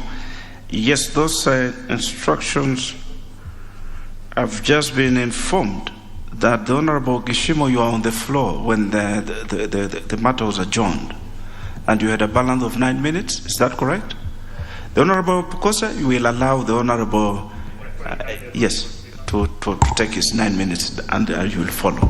Proceed. Maybe, Speaker, before I proceed, I would like to seek your guidance. Now that, as at that time I had a balance of 9, and owing to what has been resolved by the House, that the time has now been limited to 5. I believe I would be comfortable to go by what has now been resolved, that will limit the time to 5 minutes, because whatever has now been resolved supersedes whatever happened that time, Mr. Speaker. Proceed. It's 10, eh? Okay. Yes, proceed. Still 10. But you can do 5 if you choose to do 5. Yeah, I'll do what I can because Do what you can. It's only one amendment. Yes. Mr. Speaker, I rise to support the Pensions Amendment Bill 2010 brought by to this House by Honorable Didi Barasa, member for Kimilili. And Mr. Speaker, this bill addresses the problems and concerns of almost all the constituents represented in this House. We've one or many other occasions been approached by the constituents who would like us to follow up for their pensions, which are usually stuck along the way from their employer to the payer. And Mr. Speaker, when a time has been given for the payment of the pensions, this will bring a lot of prudence to the employers, and especially those who work in the government, because this bill addresses those people who work as public officers. And Mr. Speaker, by the time someone is being employed, that time the retirement date is also known, because public officers work for a specific time to retirement. So it's upon the employer and the government in this case to start preparing the pensions for the retirees in good time, to avoid an indefinite time as the law provides now. People go even for years. I have had teachers come to my place so that I can follow for their pensions. I have had chiefs, sub-chiefs, and many other employees. Mr. Speaker, that is why I'm here to support this bill, so that the 90 minutes, the 90 days provided for the payment of the pension must be followed by the government in terms of the payment of the pensions to the retirees. And maybe one more thing that we need to do, probably with the discussion with the owner of the bill, is we also put a recourse or a reprieve should that period not be adhered to for the payment of the pension to the retirees, so that there has to be a penalty, or the retiree ought to earn an interest or something to compensate for the failure to comply with the law as it is being proposed. We have also seen, Mr. Speaker, that retirees have also fallen prey to brokers who purport that they can follow up for their pensions, and they end up losing a lot of money. And this bill tries and fixes that, because it will be automatic. Once you retire, you are entitled to your pension at a particular time, or after the 90 days proposed.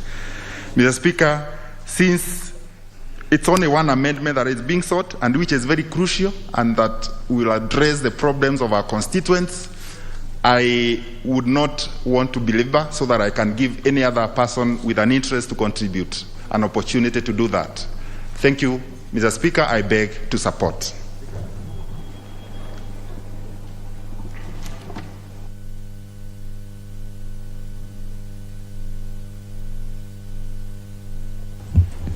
Mike seems to have a problem today, but we'll find a way. The Honorable Pukosi, you may now have. Thank you, Honorable Speaker. Honorable Speaker, I stand to support the Pensions Amendment Bill number 26 of 2020 by the Honorable Didmas Mutua Barasa, member for Kimilili. Honorable Speaker, this is a good amendment. It's an amendment that reduces the number of days for which the pension should be processed to 90 days. Honorable Speaker, to me, I think we might have to even bring an amendment, because once somebody has served the government up to the age of 60 years or even more than 60 years, you've retired. Many of them go home and they start languishing in poverty because their salaries are stopped. So I think a way should be found that they may have to be continue even on their salary And once the pension starts reflecting, then the salary can be stopped. Because normally it is very easy and very fast for the various government departments to immediately stop the salaries of these civil servants who have served the nation diligently. But for them to put into the system, for them to get pensions, it takes many months, many years, and you'll find that many of them, when you are moving out from Parliament here debating, going to your office, you will find that you are meeting civil servants outside there, chiefs, assistant chiefs, and others, teachers, telling you we've come to follow up on our pension. And somebody even does not have fare to follow up that pension. So I think a way should be found that it becomes automatic. When you stop the salary, then you immediately put that person on pension. If you've not put him on pension, then they should even continue earning a salary as they wait for the process to take effect, so that you are converting from salary now to pension. And Honorable Speaker, I think it has been very unfair, because when you go to other countries, which we try to follow, the UK and other places, you will find that the retirees are actually enjoying their lifetime after serving the country. You even have, in US, you have veterans hospitals for those who have served in the military. When they are unwell, they go to the hospital and they are treated. You find that even here, I think a way needs to be found out. Even those who have served in the military, when they have gone home and they are sick, we should have a veterans hospital, or even the Forces Memorial should be able to address, to take care of their health needs. Because these are Kenyans who have even given their lives to serve this country, and some of them end up with serious injuries. They end up with fractures. They end up with serious gunshot wounds. I have a neighbor at home there. It's called John Moiben. He suffered a hip dislocation. And you find that now the guy who has served in the military for that length of time is suffering at home. He can't access the Forces Memorial for treatment. So I think this we need to look at ways of how do we take care of our veterans, how do we take care of our retirees, how do we make this pension in such a way that those who have served this country diligently are well taken care of in their retirement. Because more often what happens is that you look at, if somebody is going on retirement, this person looks at retirement as a condemned place. You are being condemned to die. Many of them, you find that if they did not invest well, then you will find that once they retire, they lead a more miserable life. Even somebody tries to, as much as possible, to add even more days, more months, saying, can I have an extension? Maybe my age was even not properly given. I've been retired earlier than age.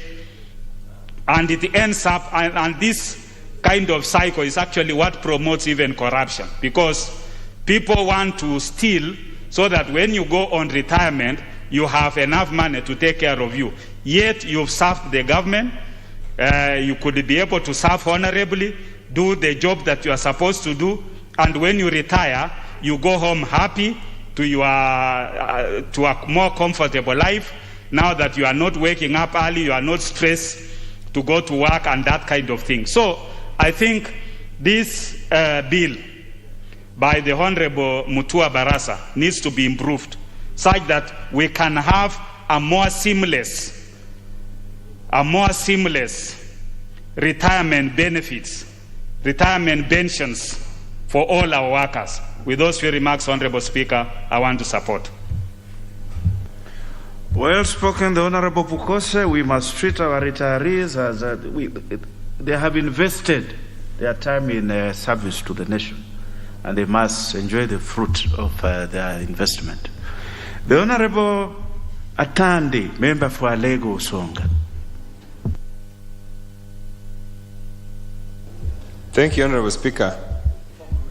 Honorable Speaker, I rise to support this bill by the Honorable Didmas Baraza. Honorable Speaker, this is a simple and straightforward legislation which is very important. Most of us in this House, at least I'm aware of more than 5 members of Parliament who have been sent by their constituents to push for their pensions across government departments. And I think this is really immoral, this is really illegal, and this House must make a decision using this bill to tame government from abusing former employees.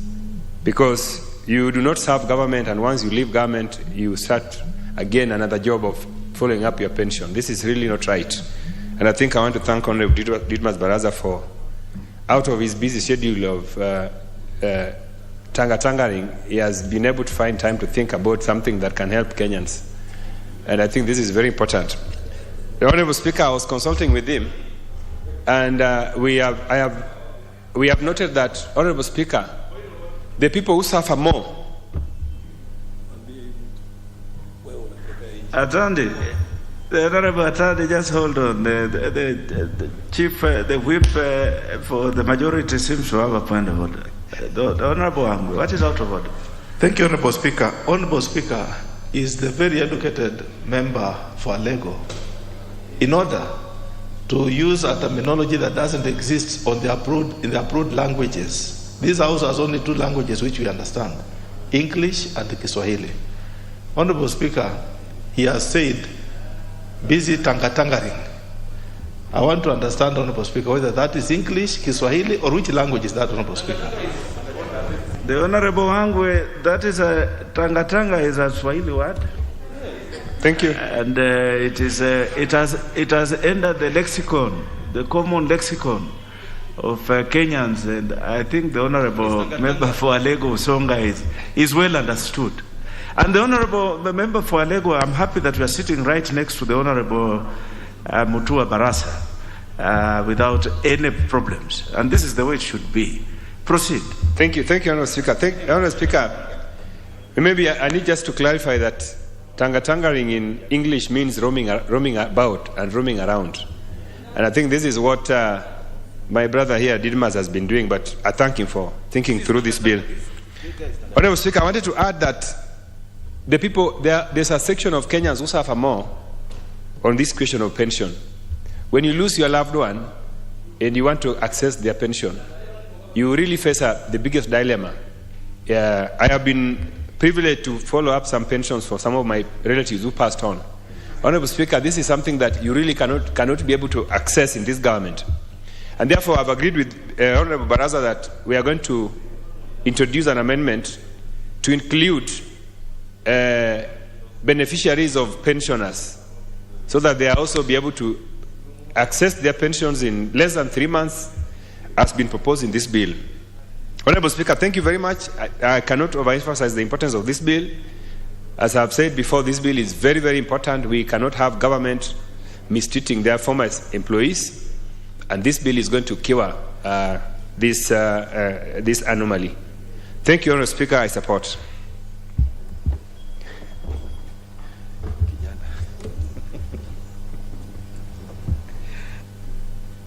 The Honorable Nyikal.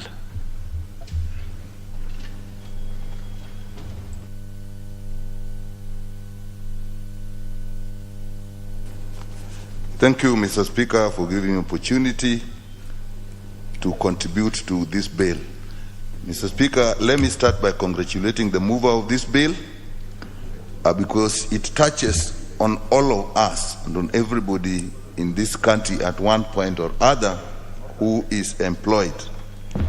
Mr. Speaker, the bill seeks to put limitations on the time taken to pay a person from the time they retire. And this is extremely important, Mr. Speaker, because the current practice is delay and delay and delay. People take a long time before they get their retirement benefits after they go home.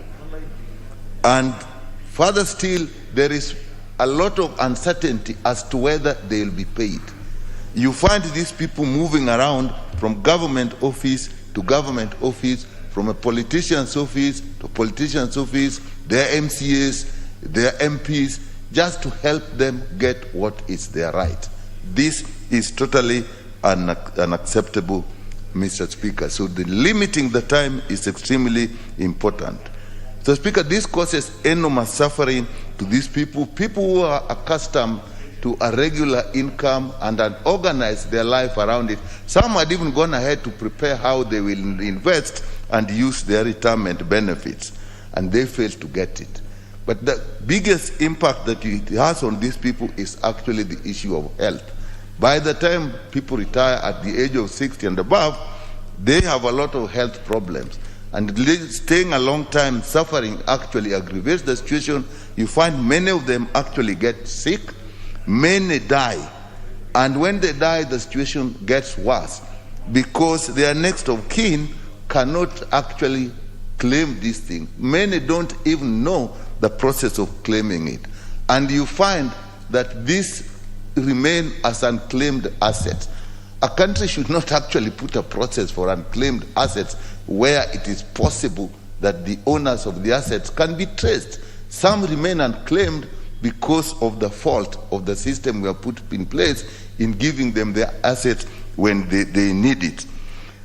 And Mr. Speaker, it is even worse that if with that delay, even the value of the income they get is actually reduced. They lose the opportunity to invest. If it takes years before you get this money, what you would have invested earlier becomes so expensive, it actually becomes beyond you. So it has a lot of multiplier effect. And we shouldn't even think of it, Mr. Speaker, as only affecting the persons that have retired. When a lot of people retire in a community and they get their income regularly, it has a multiplier effect in the economy of that community. So that when they are paid, they actually spend this, it supports the small businesses that are in the area. So we are not only punishing the retirees, but we are punishing the community in which they live. Mr. Speaker, some of these people are some of the people who will be most active in supporting schools, supporting dispensaries, supporting community development. They cannot do this and live in abject poverty. They spend all the time chasing the money that they should have received. So the loss is much bigger than the direct loss to the retirees. It is the loss to the community, it is a loss to the society at large. And therefore, Mr. Speaker, this bill comes in time. It provides a time limit. I think what we need to actually do in amending this bill is actually bring sanctions, very serious sanctions for failing to do that, including imposing fines on the people who are involved, including putting interest on the payment after the time has elapsed, so that when they get their money, they have been compensated for the loss they have because of the delay. With that, Mr. Speaker, I support this bill. Thank you, Mr. Speaker. Well spoken, the Honorable Dr. Nyikal. The Honorable Daniel Wanyama, member for Webuye West.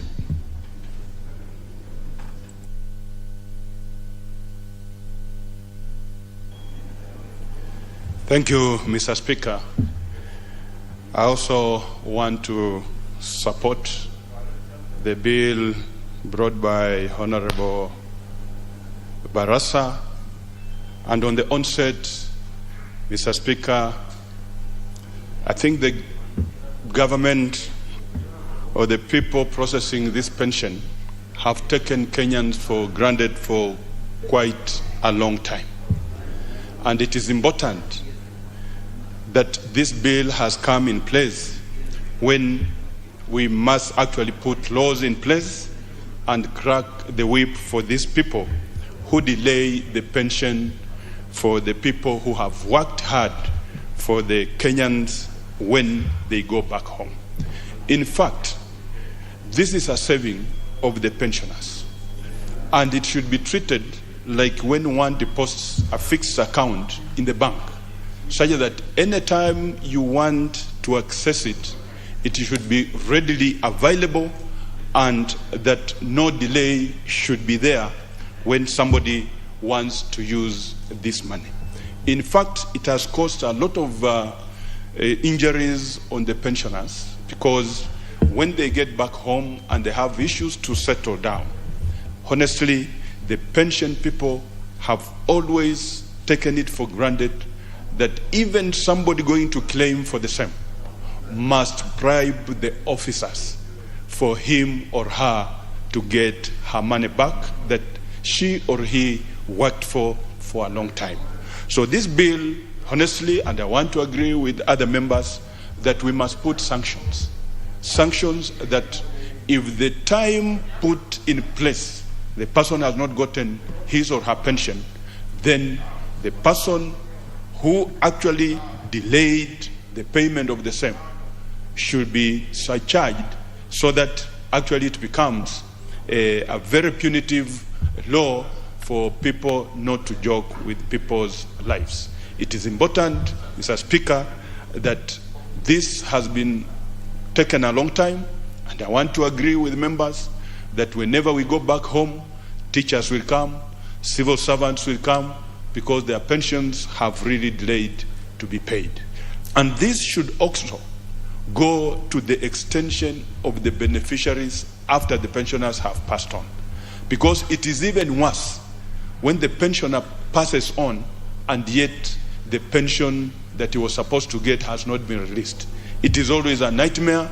Many Kenyans have lost the funds because they do not know where to go. And the worst situation is the pension processing issue has been centralized only in Nairobi. And maybe we should move further and say that even this pension processing should be decentralized to various counties, so that it becomes easier and actually it reduces the agony of the pensioners to make trips to Nairobi, and at that time they don't have even fare to come to Nairobi. So I want to appreciate Honorable Barasa for having come up with this amendment, and I want us to take it very seriously so that we save Kenyans who are suffering in the hands of these fund staff at the pension offices. Thank you, Mr. Speaker. The Honorable Dan Wanyama, you have spoken to my heart. It reminds me when my father passed on, and my mother had to pursue his paltry pension for more than 5 years. It was a really painful process. The Honorable Martin Owino, member for Ndiwa, are you? No, you have something else. Very well. So we shall have the Honorable Mabonga Mwambo, the member for Bumula.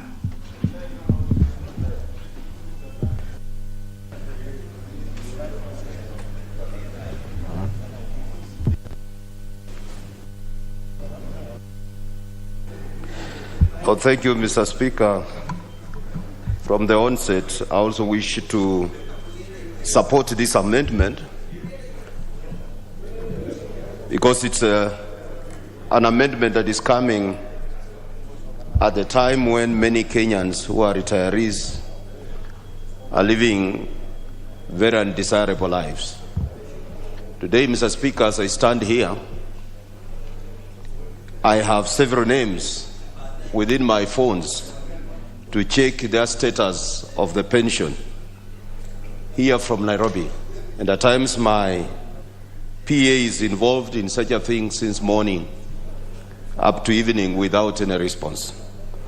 I want to congratulate my friend Honorable Barasa, who has come up with this amendment, because with this amendment, Mr. Speaker, we shall have specific timelines on how we should serve the senior citizens of this country.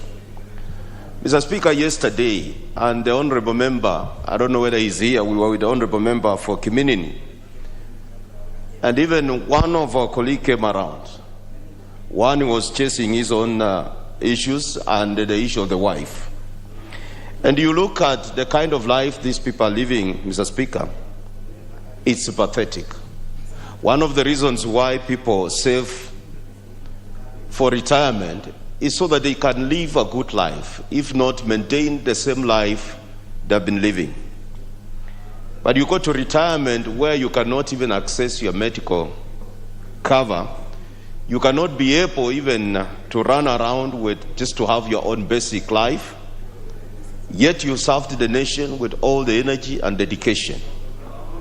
I can assure you, Mr. Speaker, many retirees die without seeing the benefits of this pension.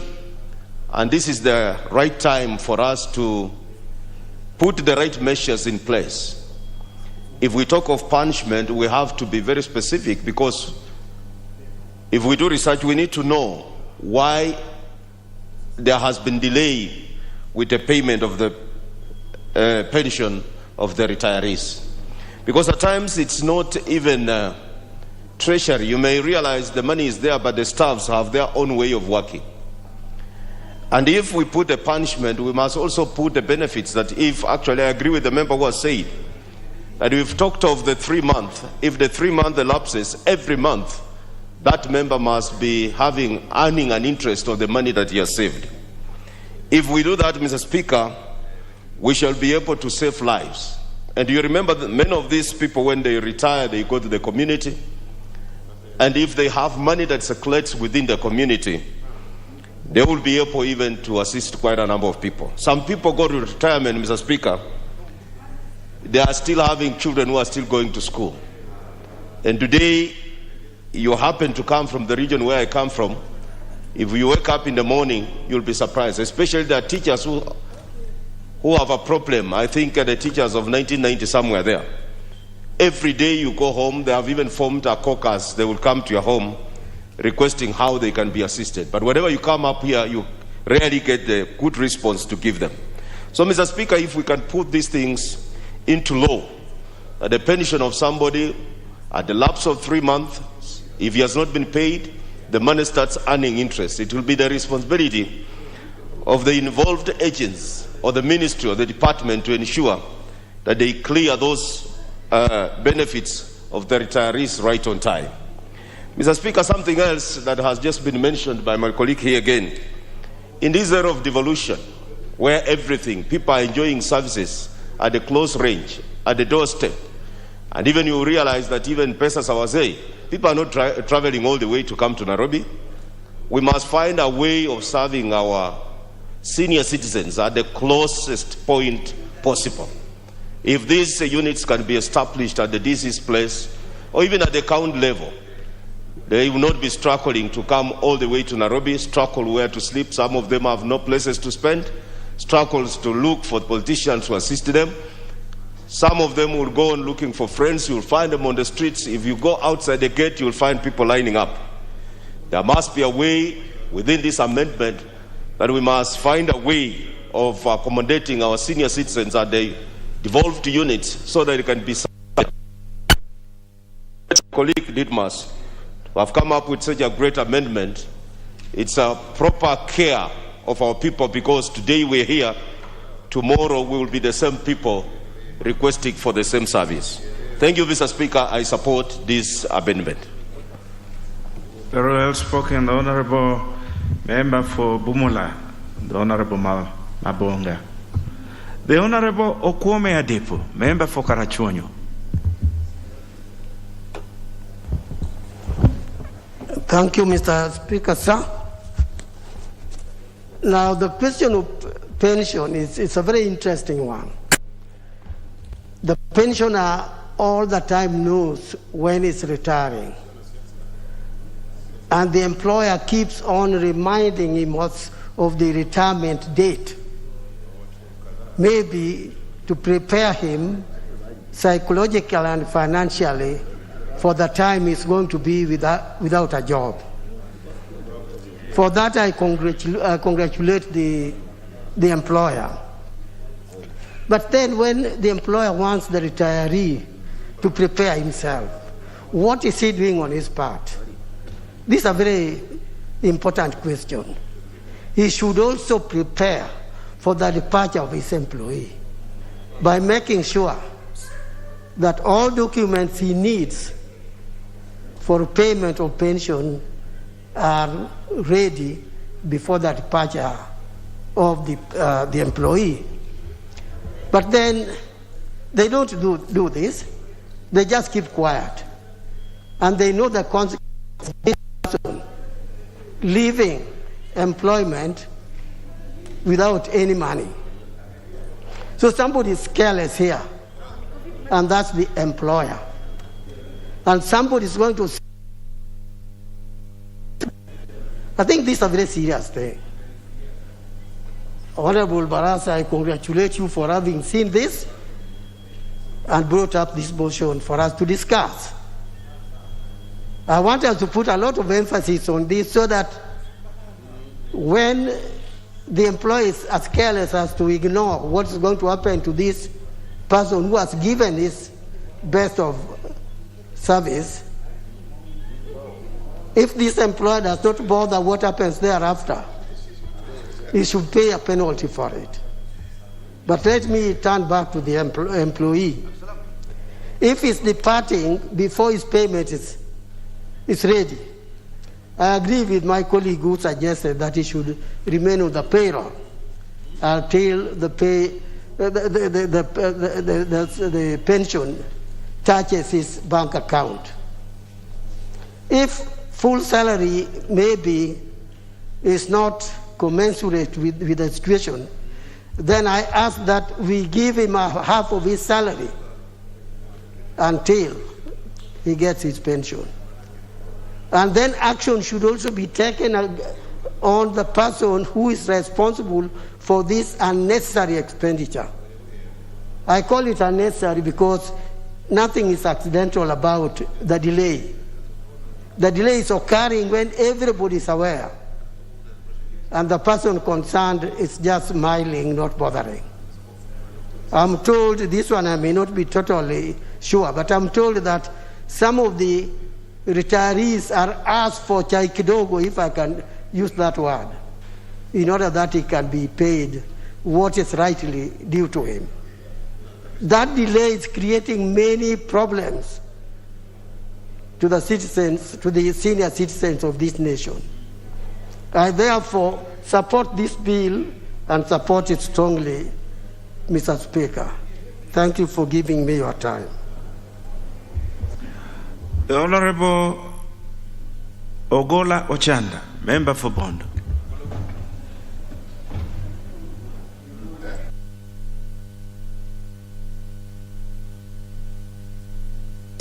Okay, thank you, Mr. Speaker.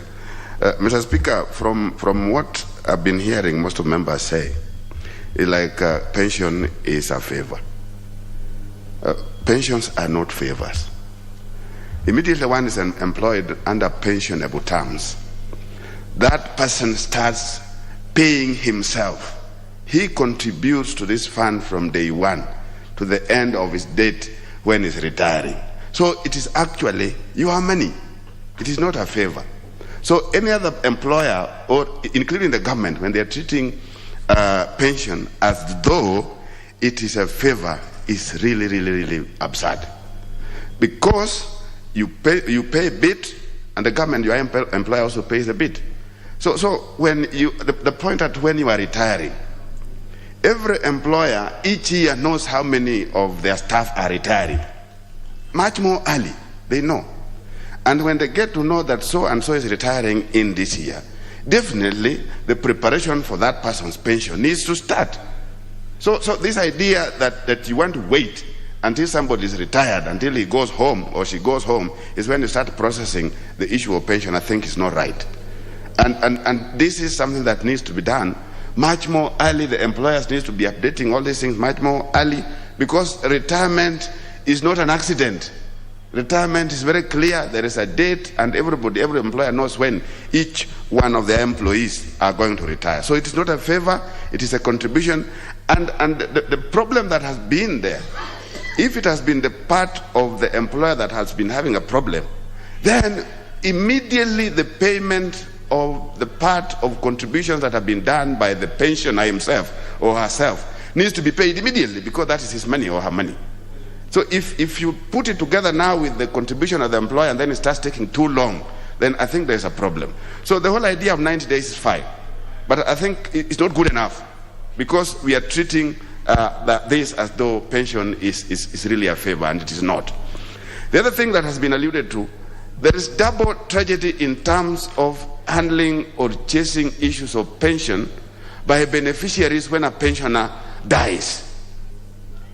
That's now another big hurdle.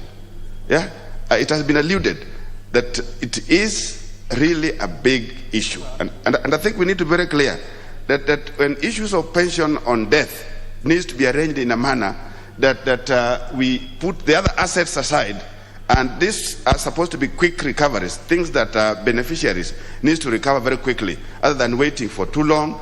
And you can imagine if a pensioner is alive, it's not easy to get his money. What of when he is dead? So, Mr. Speaker, I think when we are talking about this, we need to be very serious that people are suffering. There are people who worked with Kenya Railways, I don't know which years. Many of them have not been paid. There are people who have been teachers for a long period of time. They were not paid. I think there was a period when I think sometime around early 2000, a period of like 10 or so years, teachers who served at that particular time, all of them were not getting pensions for a long period of time. So, and there's a big chunk of people. So if you fail to get your pension in 10 years and you are retired at 60, it means that you are 70. Chances of you dying are very high. So, Mr. Speaker, I think the government needs to look at this in a much more serious way than what we are seeing. Thank you, Mr. Speaker. The Honorable Ndindi Nyoro, member for Kiharu. 3 minutes. Oh, you had contributed. Then that opportunity will go to the Honorable Yusuf Haji, member for Mandera. Thank you, Mr. Speaker, for this opportunity. I also thank sincerely my colleague, Honorable Baraza, for having come up with this amendment, which is very timely. Actually, pension delay has become very chronic. I know of members, pensioners who have stayed even 6-7 years waiting for their pension. And because of the stress, because of having stress of waiting for that money, many of them die or they get even very serious chronic illness. And by the time they get their pension, if ever they get before their death, it will not even help them. Therefore, many of them die without getting. And this system of pension, of centralized pension, that every pensioner must come to Nairobi to look for his or her pension, is a serious problem that needs to be looked at. Why can't we or the government decentralize the pension processing points? Even if the payment is ultimately in Nairobi, but at least the pension processing points need to be decentralized to as low as maybe sub-county level, so that a pensioner can go to the sub-county pension office and process all his papers there. Whatever is missing is asked while he's there. He or she supplies it, and by the time it's sent to Nairobi, then it's only a matter of payment. And this is what's supposed to be done. NSSF does it to some extent, actually to the regional level at least. And why can't the centralized retirement pension schemes system don't do the same? Some people even fear to continue working until they reach retirement age. They fear because by the time they retire and their pension will not be available, they know that they are going to suffer, and hence they retire, or some of them leave the job and look for an alternative livelihood before they reach the pension age, just because they know that pension will delay and they'll suffer. My recommendation is that, as my other colleagues have said, pension must be paid within 3 months. And those 3 months, pensioners should be paid their full salaries until they get their pension in their account. Because how else do you expect for somebody to survive? Somebody who has worked for this government for 30 years, 35 years. The only way that person can survive, and the only way we can be very fair as a government, is that the pensioner should be paid full salary until his or her pension reaches his account. That is the time the salary is supposed to be stopped. But now, what is happening is salary is stopped, pension is not forthcoming, and therefore the person suffers throughout. Corruption is another problem. Somebody who has been a teacher maybe for 30 years, having retired, has nothing, maybe comes looking for his pension here in Nairobi. The person is already suffering because of expenses like hotel bills. The Honorable Yusuf, we've been caught by time. Pardon? I'll ask you to wind down in a minute so that Okay. So my strong recommendation is that let us pay pensioners their full salaries until their pension is in their account. Thank you so much. Very well, honorable members, the time for this has run. It is now to call upon the mover to reply. The Honorable Mutua Barasa. The Honorable Mutua Barasa, before you dive in, you have two ways to go about it. You can donate some time to members if you choose to, but if you choose to speak, then you will not be able to donate the remainder of the time. So you need to decide that before you start.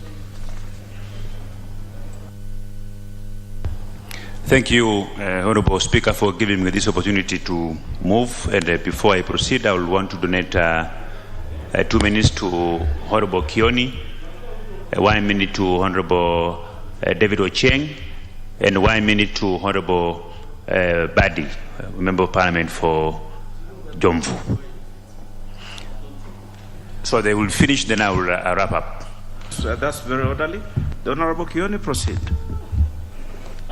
Thank you, Mr. Chairman. I thank the mover of this motion for bringing a very important motion to this House. This is a very important issue. It affects us across the country, and it is important that it is brought to the attention of Parliament, I hope, and of government. I hope, again, this is not a bill that will waste its time on the floor of the Senate. When we have an opportunity to make amendments, we will, but it is across the country. Those who retire and they start suffering. They are reduced to beggars. And the reason is because some of the officers at the Ministry of Treasury start asking for bribes. It's not anything that is not known. They want to be paid some little money to help process these pensions. And I think it is important that we compel on them to process it within a known time, the 90 days, but also carry the punishment further, not just paying money on top of what needed to have been paid to the pensioner, but also punish the officers who waste our time and time of those who have served this country. I thank you. The Honorable David Ochieng, Member for Uganda. Thank you so much, Mr. Speaker, and thank you so much to the Honorable Mutua for bringing this very important bill. Mr. Speaker, I'm going to try to convince the Honorable Mutua to change it so that we say that the pension should be processed 90 days before retirement, not after. By the time he does his work, he knows that his pension is already being processed, so that a person is not spending money that he doesn't have after retiring, coming to Nairobi. These people normally nowadays get notice of retirement, Mr. Speaker, 1 year before retirement. That's what the government does. Everyone is told, you now have 11 months to retire. These 11 months should, as soon as you have given the letter, the process of getting your pension should kick in, so that you process this before you leave work, not after you leave work, Mr. Speaker. Thank you. Very well spoken, the Honorable Jiang. I think that is something I'm sure the Honorable Barasa will take on as we move to the more important third reading. Committee of the whole House. The Honorable Barasa. It's the Honorable Mbadi. Yes, you also have a chance. Asante sana Mheshimiwa Spika. Mheshimiwa Spika, kwanza nataka kumpongeza Mheshimiwa Baraza kwa kuja na mswada huu. Alafu pia tumeona Mheshimiwa Spika kuwa watu wengi sana wanaofanya kazi, wanafanya kazi baada ya kumaliza kufanya kazi wanaishilia katika ufukara, na vile vile kuona kuwa wengine wanakufa kabla hawajapata haya marupurupu yao. Mheshimiwa Spika, mimi nasema kuwa Mheshimiwa Baraza amefanya vizuri katika mswada huu, kwa kuwa yatakana mtu akifika kustaafu kabla hata hiyo miezi mitatu haijafika ndio aanze ile process ya kufuatilia hii pesa. Mheshimiwa Spika, ni muhimu kwa serikali kuona kuwa anashughulikia mambo haya ili kuona kuwa mara moja mtu anapostaafu anapata pesa zake na malimbikizi yake yale ambayo anastahili kupewa. Mheshimiwa Spika, pia tunaona kuwa kumefanyika ugatuzi kwa mambo mengi. Kwa hivyo pia katika haya marupurupu ingekuwa bora zaidi pia, badala wao kuja kuhangaika hapa Nairobi, watu wajui maofisi, wanapata shida, hana mali pa kukaa. Ni muhimu yule anayestaafu ikiwa yuko katika region fulani, pesa zake awe anaweza kuzipata huko. Kwa hivyo Mheshimiwa Spika, anapongeza Mheshimiwa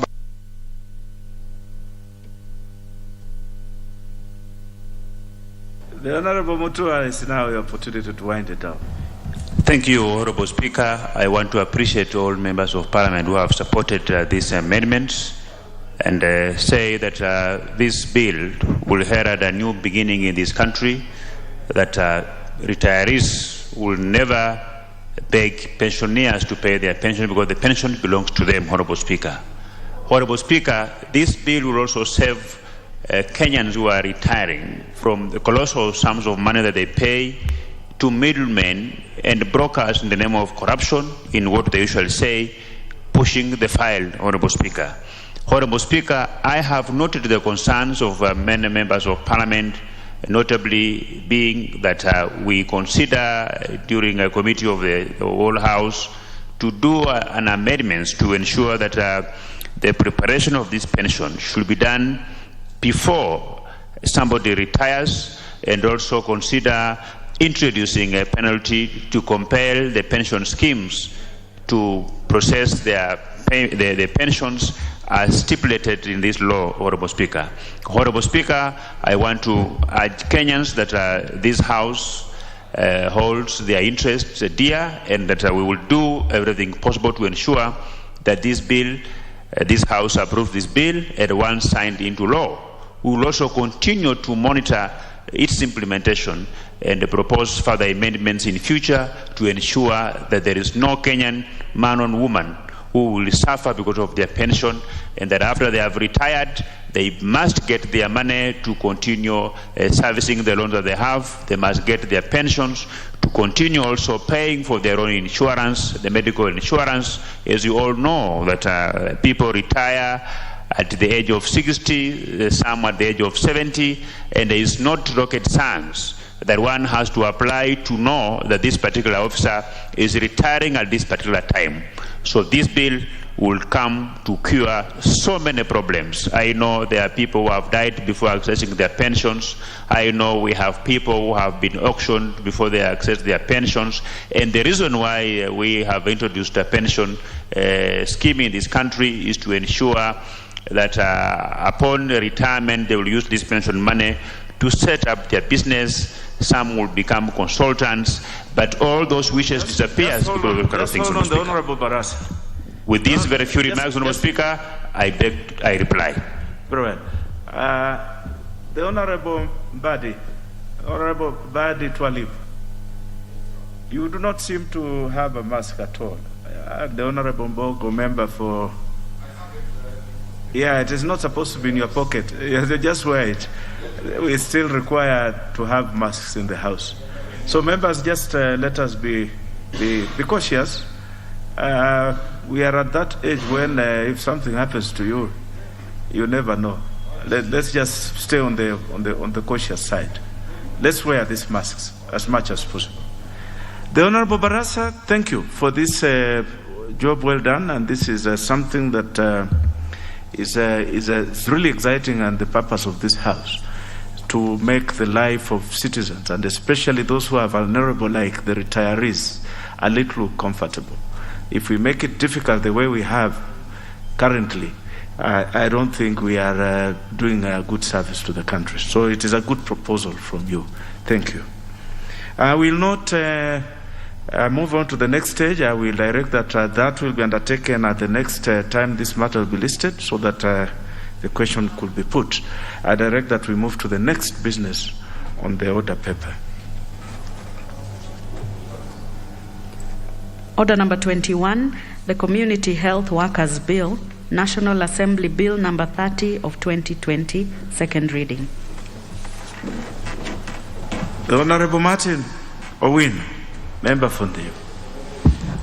Thank you, Mr. Speaker. Mr. Speaker, before I move this bill, I have to express my joy that after almost 2 years, this bill have seen some light at the second reading. I also want to thank the Majority Whip, who has been very passionate to ensure that in the business meeting, Mr. Speaker, this bill remains steady. Thank you so much, Honorable Wangwe. I want to also thank 89,000 community health workers across the country who have been asking me at least to move quickly with this bill.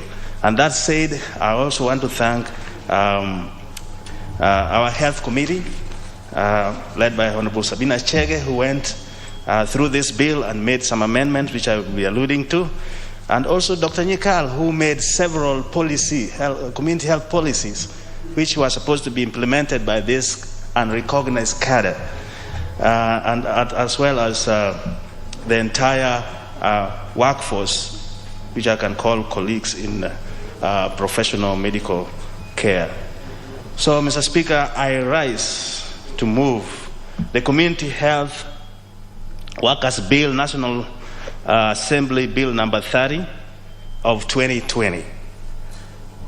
Speaker, the principal object of this bill is to provide a framework for regulation of community health workers. Also, the Health Act 2017 in the first schedule recognizes community health service at level 1. Mr. Speaker, our healthcare structure system is from level 1 to level 6. And what this bill is addressing are community health workers at level 1 and also connecting to level 2. Mr. Speaker, in each and every units are led by community health workers, and the oversight is done by community extension workers who are located at the health center level. This bill therefore provides a legislative framework to make a provision for recognition, training, licensing community health workers so as to regulate their practice and provide for establishment of Community Health Workers Council to coordinate the services. The formation of Community Health Workers Council will help to bring order at level 1 services by facilitating community health workers identification, nationwide uniforms, and varying compensation or through stipends, and an acceptable resource conduit for donors. I want to emphasize this because right now so many donors, Mr. Speaker, are willing to sponsor, but they are not willing to put money through county governments. So this council will give a conducive environment for donors to donate towards the compensation of community health workers. Mr. Speaker, locally and globally, community health workers are called many names. Some I can say even locally here, Nikaito work in Masai, Nyamrera in Luo, health coach, community health advisors, community health volunteers, family advocates, health educators, outreach workers, peer counselors, patient navigators, health interpreters, public health aid, and so on. But this bill wants to streamline all those names into community health workers. The Speaker, you cannot achieve UHC by volunteers. Because these are people who also have their children, who have their needs, the school fees to pay, and they have to be compensated regularly in one way or the other. That's why we prefer, as a matter of name, community health workers and not volunteers. Mr. Speaker, many of the healthcare providers, especially at the county level, fear that compensating community health workers fully is more expensive. But when this bill is enacted and community health workers are empowered and motivated, the cost of healthcare will go down. So I want to allude to those fears that, in fact, investing in community health workers will reduce the cost of healthcare in this country. Mr. Speaker, Article 43 of the Constitution provides that every person has the right to the highest attainable standard of health, which include the right to healthcare services, among other rights. That can only be achieved by the support of a motivated and coordinated community health workers. Today, Kenya is working towards achieving universal health coverage by 2030 in line with the Sustainable Development Goals. A key factor in achieving this goal is the provision of community health services, which will be delivered by this cadre we are talking about. Consequently, Mr. Speaker, community health is a flagship project under Kenya's Vision 2030 and is recognized by Level 1 of healthcare pursuant to the first schedule to the Health Act 2017. Community health workers is implemented through community health units. Mr. Speaker, these units could be also called sub-locations where they operate in. Every community health unit serves about 5,000 people. So each unit is assigned one community health worker, each community health assistant, and 10 community health workers. In short, what I'm trying to say here is that we have a full structure of delivering healthcare services, even up to the household. But what happens is that if you take a sub-location and assign 10, that figure is still higher because it will force the community health workers to care maybe between 50 to 200 people. But what we are trying to do, when this is enacted into an act, that will be structured and more will be recruited and trained and assigned in those locations. Mr. Speaker, health workers who provide preventive, promotive, and curative and rehabilitative system makes the whole care. But the most important one is the one in the lower pyramid of healthcare, and that is services given in the household level. And the person who plays that part is community health worker. Mr. Speaker, the second national health strategy, that is the plan for 2005 to 2010, set out a new approach to health service delivery that emphasizes activities of promoting individual as well as community health to prevent diseases. The Kenya Primary Healthcare Strategy Framework, also 2019 to 2024, further promotes the use of community-based primary health care. Additionally, the third edition of the Community Health Strategy, that's 2020-2025, provides a framework for building the capacity of households to know and progressively realize their rights to equitable, good quality health care and demand services.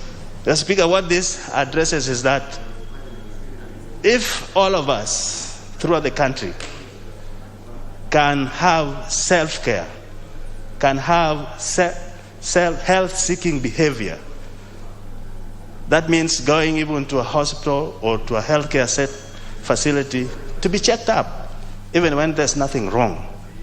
Those attitudes are made at the household level, where community health workers play a greater role to motivate people. No, you cannot self-medicate on this one, you have to go to the hospital. Or you are in prenatal care, you have to visit 4 times before you deliver.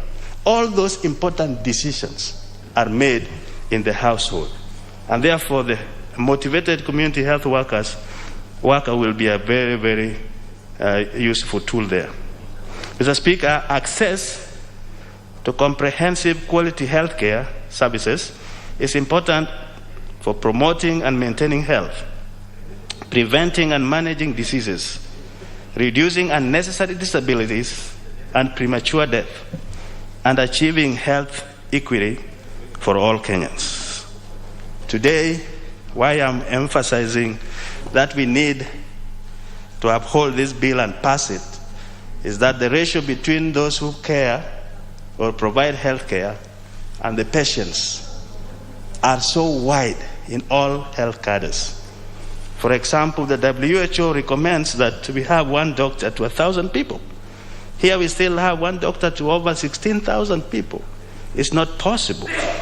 Nurses is 1 to 970. Here, and WHO recommendation is 250. So to bridge the gap, and we are not alone, this is global. In the healthcare system, we have 7.2 million. But what is expected in 2030 is 18 million. So we are not alone in this. It depends on each country how they design and execute their health delivery system. So because there's lack of personnel, even in our rural setting, I know most of you are representing rural folks. You have 2 nurses in a facility. If one goes on training, there's only 1. If something happened to that one, the clinic is closed. But the person who is available in the community 24/7 is a community health worker. And I can testify that when I was in Homa Bay, most of the pneumonia and uncomplicated malaria cases were treated at home because they were trained and equipped by UNICEF. So what we are trying to say is that in a scenario, Mr. Speaker, where we are not going to reach the personnel as much as we can, and we should, community health worker is the gap, is the material to fill the gap. If that happens and they are motivated, we will reduce disease progression, we will increase self-care, early detection of diseases really reduces our tertiary care.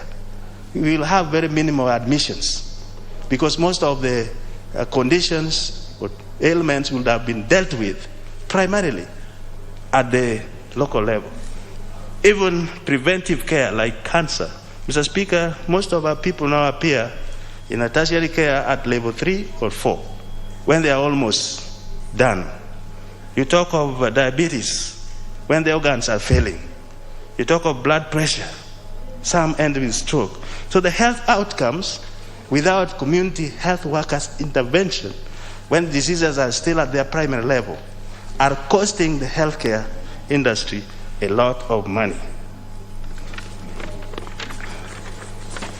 So today, Mr. Speaker, I'm happy to report that we have about 9,132 community health units, but we have still shortages of 420 to be organized. We have 89,670 community health workers, but we still have 5,400 to go so that we can have a complete army to address those community health units. The body who will help us to do all this are the council which we are promoting, which we are initiating here.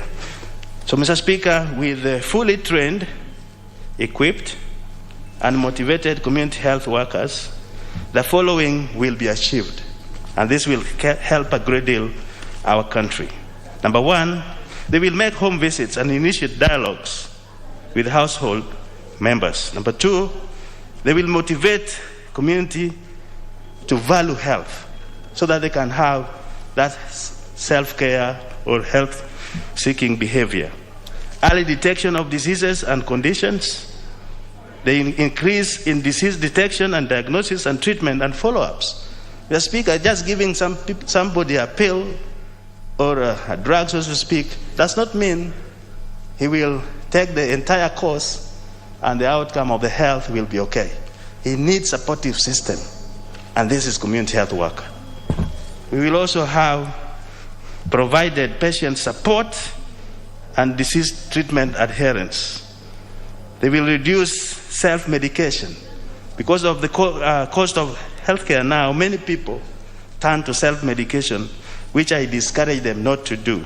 But the best person who will tell them mostly, because they will be with them in the household, is a community health worker.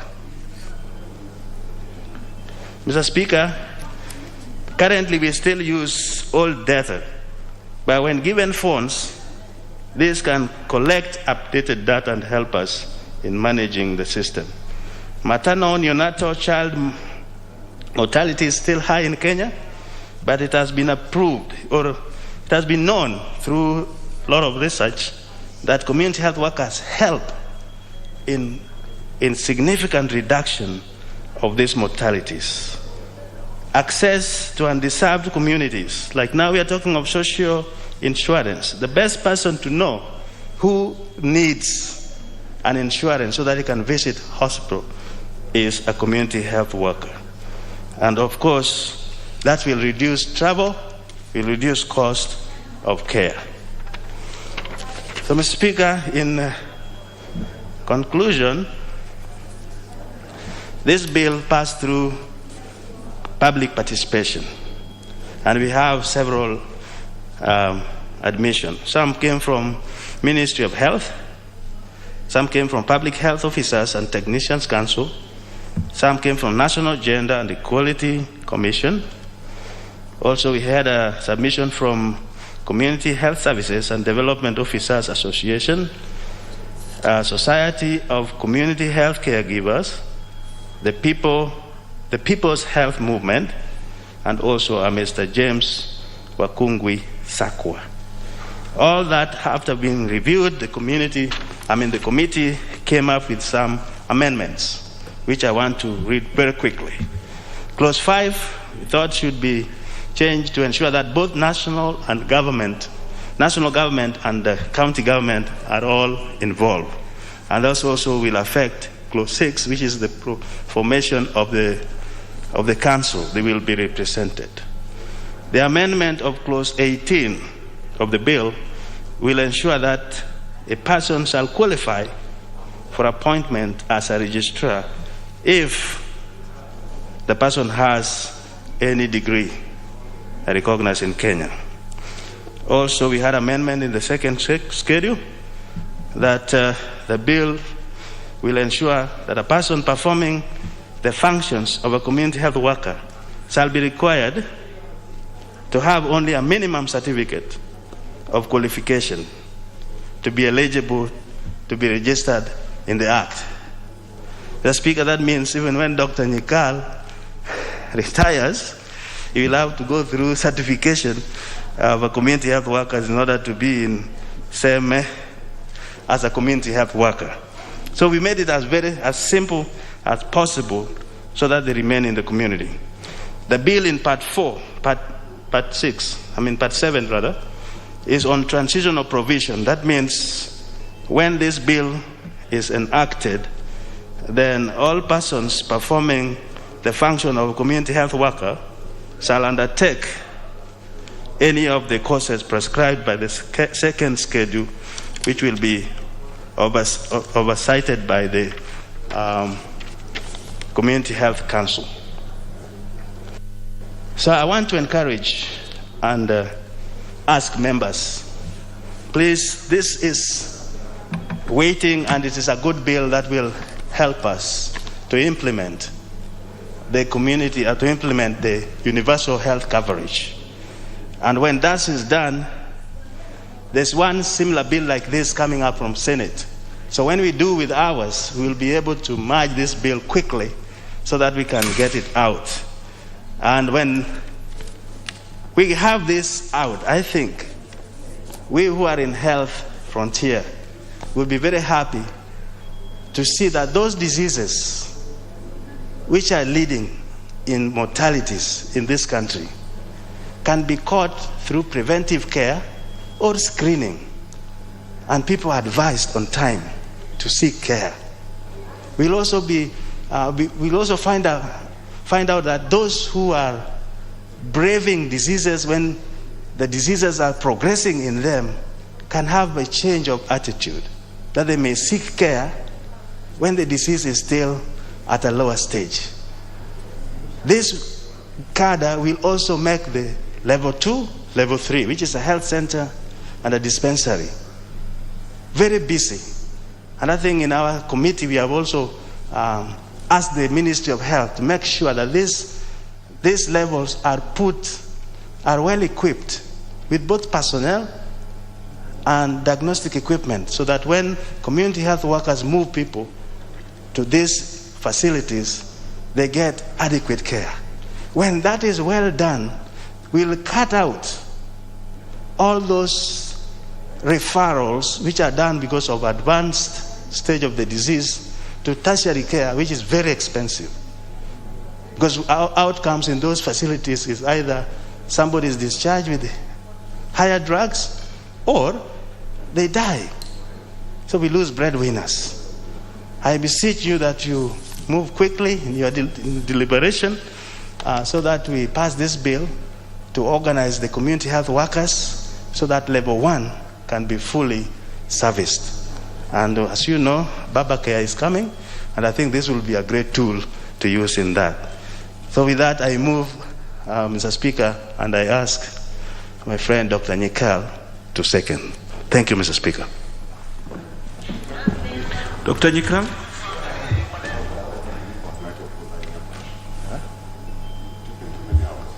Thank you, Mr. Speaker, for giving this opportunity. Let me start by really thanking the mover and the health committee that has worked on this.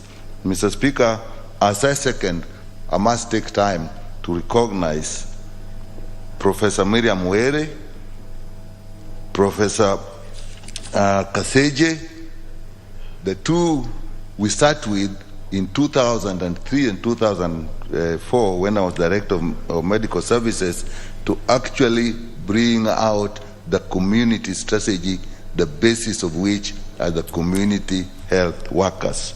I think we must give them that appreciation. Mr. Speaker, I stand to second this bill whose objective is to provide a framework for regulation of community health workers, their training, their selection, and the council that guides them. Mr. Speaker, I support because when we started, it was community health workers. Now terms like volunteers have been brought in and bringing confusion. Mr. Speaker, Article 43 of our Constitution provides for a right to health care. And our country seeks to achieve this through the agenda of universal health care. Mr. Speaker, the most important element in achieving the Article 43 provision through universal health cover is prevention of disease, promotion of health, and early recognition of diseases and treatment at that point. The second one is healthcare financing, getting enough money to finance healthcare. And the third is adequate health, human resource health workers. If we implement the community strategy, working with community health workers, this will significantly reduce the cost of health care. So, Speaker, if you catch a cancer when it's still a lump and it is cut out, excised out, you will probably use something less than 100 Kenyan shillings. If you go and now treat it at the fourth level, fourth stage, you are going to use actually millions and millions and use expensive equipment. So that is one of the best ways to reduce the cost of healthcare is early recognition of disease, prevention and promotion of health.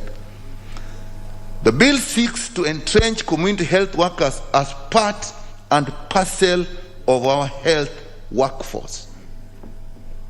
By doing that, it will reduce the requirement of the number of health workers we need.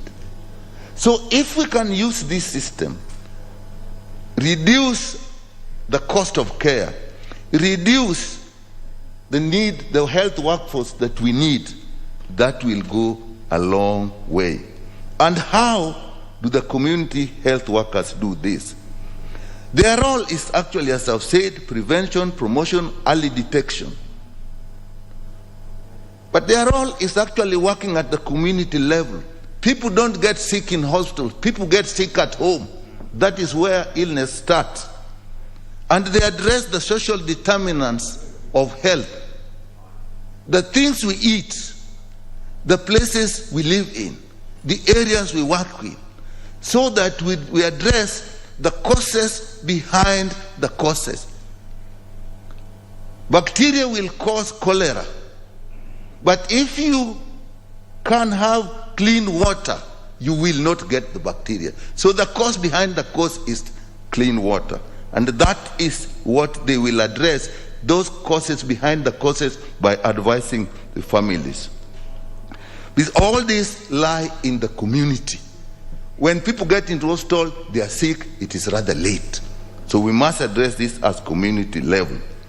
Mr. Speaker, the history and the impact of community health workers in other countries have been demonstrated that they are actually cost effective, they reduce the cost of care and the need even for human resource. In Ethiopia, for example, it has been demonstrated quite effectively that putting them as part and parcel of the workforce and supporting them financially reduces the cost. The current director of the World Health Organization, we actually started this thing, we worked together on the community strategy, they went ahead and implemented it, and actually now Ethiopia is benefiting from that. In Kenya, when we worked on it as the basis of the community strategies, at level 1 of the healthcare we have now, level 1 is the community, and that is where all the work should be done. And therefore, we must properly define the community health worker, knowing very well that they are at level 1 in the community where illnesses start, and that is where they have to be dealt with. So we must have a clear criteria, one of their selection. And I'll say, I think we have looked at it in the committee, but the selection must be from the community in which they live. All other requirements will be there, but they must be members of that community. And 2, their definition must make sure they are members of that community and live in that community selected by the community. We will not have a situation where once we define them as part of the health workforce, then we put them into cadres that can be moved from one place to the other, being transferred. When we do that, we lose their value as community health worker. Their value is in the knowledge of the community in which they live, the structure of it, the physical environment, everything they know about that.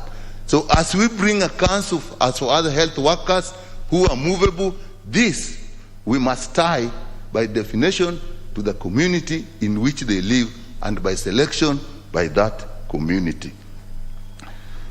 Mr. Speaker, having done that, we must support them. I do not accept the idea that community health workers are called community health volunteers. No, we must work out a stipend. We must work out in our budget how they are going to be supported, because in the end, they'll reduce the cost. Having done that, we must design their training, their skills, and the kits that they need as they move in the community to help with early detection and early treatment. It has been tried. Even during COVID in Siaya, actually they were tried. They were given pulse oximeters and could move around and actually detect the oxygen need of people and say, this person, although he looks well, now will need to go to hospital because their oxygen levels are low. It worked. It was tried and it worked. So we must give them the kits they need in prevention, simple treatment, and two, they must also be supported by supervision from the level 2, where we have health center, where we have nurses who work with them, public health officers, because them they cover everything. The nursing elements, the public health elements, the curative elements, promotion elements, but they must work with the level 2 facilities so that it is part and parcel of our health system from level 1 all the way to level 6. It must be the first unit, the first base for the national referral system. If we do that, Mr. Speaker, I can assure you the money we put there, we will not regret it. We will achieve universal health cover and actually will reduce the cost of it. With that, Mr. Speaker, I second this bill. The Honorable Nyikal, it's always enjoyable to listen to you when you speak to these matters. But allow me, members, to propose that the Community Health Workers Bill, National Assembly Bill number 30 of 2020, be now read a second time. I will give the first opportunity for special reasons to the Honorable Nasir Sharif, member from Mvita. Asante sana Bwana Spika, na nachukua fursa hii kuweza kutoa shukrani kwako na kwa bunge zima kuweza kukubali kuomboleza pamoja na mimi binafsi na kwa niaba ya wana Mvita. Leo tarehe 2 Februari mwaka 2022, Bwana Spika, nikiwa niko katika mkutano wa kamati, nilipatiwa habari ya kusikitika na kuhuzunisha sana ya kwa katika eneo la Old Town kuna moto mkubwa ambao kwamba ulioweza kutokea na watu 6 wameweza kupoteza maisha yao. Hivi tunavyozungumza kuna mama na mtoto wake ambao kwamba wanapata matibabu katika hospitali iliyoko karibu pale. Ni jambo la hamna badili ya maisha, na hata tukaweza kuzungumza vipi, hakuna njia ya kuweza kuregesha maisha ya wale ambao kwamba walopoteza, na wala hakuna lile ambalo kwamba tunaweza kulisema likawa ni dawa ya lile donda la moyo ambao kwamba liko kwa wale ambao kwamba wameweza kupoteza watu wao, na si watu wao peke yao bali ni watu wetu sisi sote. Na ni kuomba tu Mwenyezi Mungu panapo majaliwa yake awaeke pema palipo na wema. Mwenyezi Mungu awajalie wale ambao kwamba walopoteza watu wao, Mwenyezi Mungu awape badala njema inshallah. Na hii leo tuko hapa tukiwa tunazungumza habari ya hii sheria ya Community Health Workers. Kuna umuhimu Bwana Speaker ya kwa hawa Community Health Workers ambao kwamba wako katika kila kiini katika Kenya hii, katika kila sehemu, wapatiwe vifaa, na visiwe ni vifaa ambavyo kwamba ni va kupigana na maradhi peke yake, lakini lazima pia waweze kupatiwa mafunzo ya huduma ya kwanza inayohitajika, ili mambo kama haya na maafa kama haya yakiweza kutokea iwe ni kwa haraka. Kuna watu ambao kwamba wanaweza kujua ni jinsi gani ya kuweza kupigana na maafa yale, na hatusemi ya kuwa kuna badili ya kuweza kuregesha, lakini panapo majaliwa inshallah narejelea tena ya kuwa naliomba bunge hili liweze kupitisha mswada huu, ikiwemo kama mwenzangu daktari alivyozungumza ya kuwa ni lazima waweze kupatiwa vifaa, ili vifaa hivi viweze kusaidia, na panapo majaliwa wale ambao kwamba watakuwa katika bunge hili baada yetu sisi wataendeleza kuhakikisha ya kwa hawa community health workers hii shirika liweze kuweza kupata fedha za kutosha, na sisi ambao kwamba tutakuwa tunashika katika sehemu nyingine za kutumikia watu tukiwa mashinani, tuweze kuwahudumikia kwa kuhakikisha ya kuwa tumeweza kupeana vifaa hivi kwa wale ambao kwamba ni community health workers katika mashinani, ili nasisitiza tena mambo kama haya, na haya yametokea siku ambao kwamba tunasoma sheria hii. Bwana Spika, kawaida yangu huwa ni mwingi wa kuzungumza ikiwa kuna jambo lolote lenye kuhusiana na jamii, lakini naomba samahani kwa wanamvita na Wakenya kwa jumla ya kuwa nitapeana nafasi yangu kwa mwingine. Si rahisi maneno kuweza kutoka baada ya kitendo kama hiki kuweza kutokea. Iliyobaki nasisitiza tena, Mwenyezi Mungu atupatie subira na Mwenyezi Mungu awaeke pema palipo na wema. Inna lillahi wa inna ilaihi rajiun. Asanteni sana.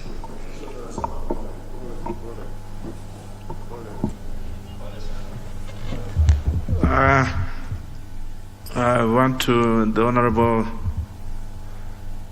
Nasir, I want to profile my heartfelt condolences for those who have lost their lives in this tragedy.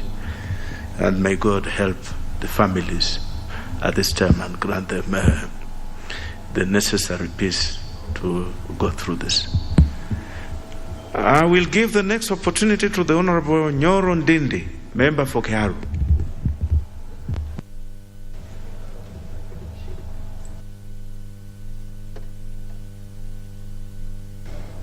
Thank you very much, Mr. Speaker, for this opportunity.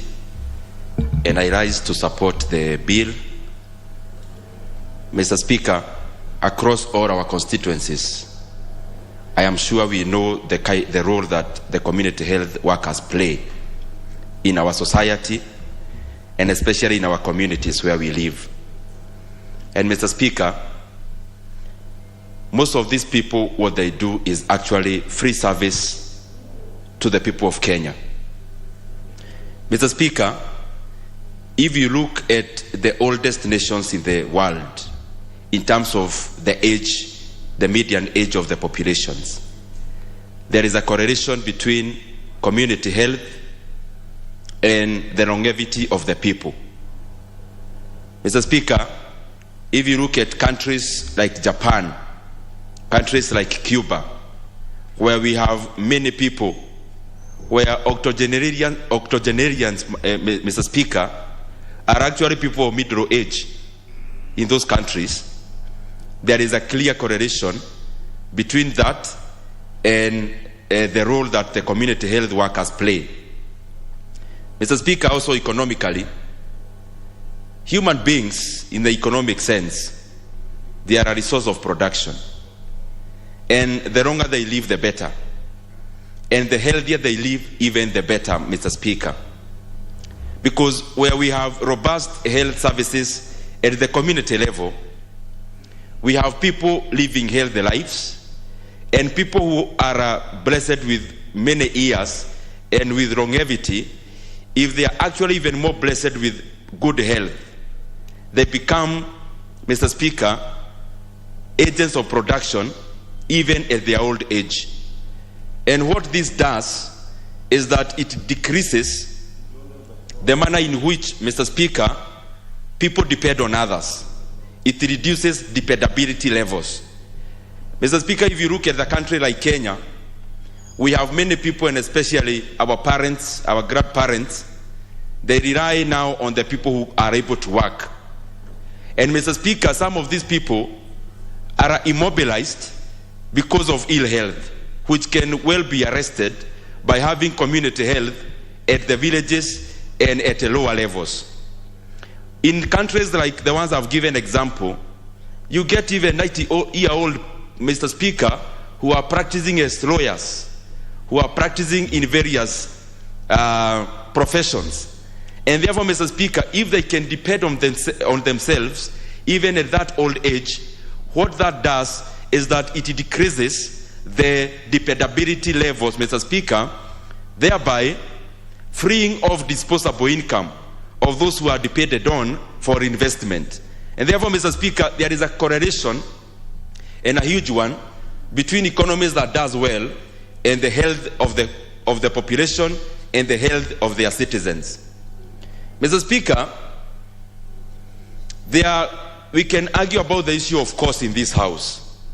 But if you are able to arrest, Mr. Speaker, if you are able to deal with health issues at the lower level, as they happen, Mr. Speaker, and at the lowest level, we actually, Mr. Speaker, decrease and cut down the cost of health in this country. And even having said that, the kind of colossal money that we read every day being misappropriated, not even outside of that sector, but within the same sector of health, that money, Mr. Speaker, is more than enough to be able to look after our community health workers, number one, in terms of recognition, number two, in terms of a stipend, Mr. Speaker, because what they do, when they do it even better, our health facilities will actually be freed. And what that means, Mr. Speaker, is that we will end up spending less in our health facilities because we have looked at the issue of health at the lower level, Mr. Speaker.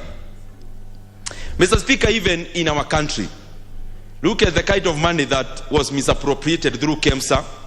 Look even beyond that health sector. We are now almost discussing about the bailout of Kenya Airways in this House.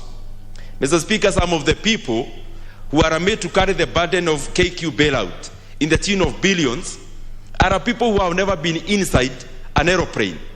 And therefore, Mr. Speaker, some of this money in colossal sums, if it goes down there and a good proportion is allocated to the health of the Kenyan people, Mr. Speaker, we can be able to look after our health workers, them personally, but also giving them the apparatus they need to conduct their service in a manner that is dignified and in an effective manner.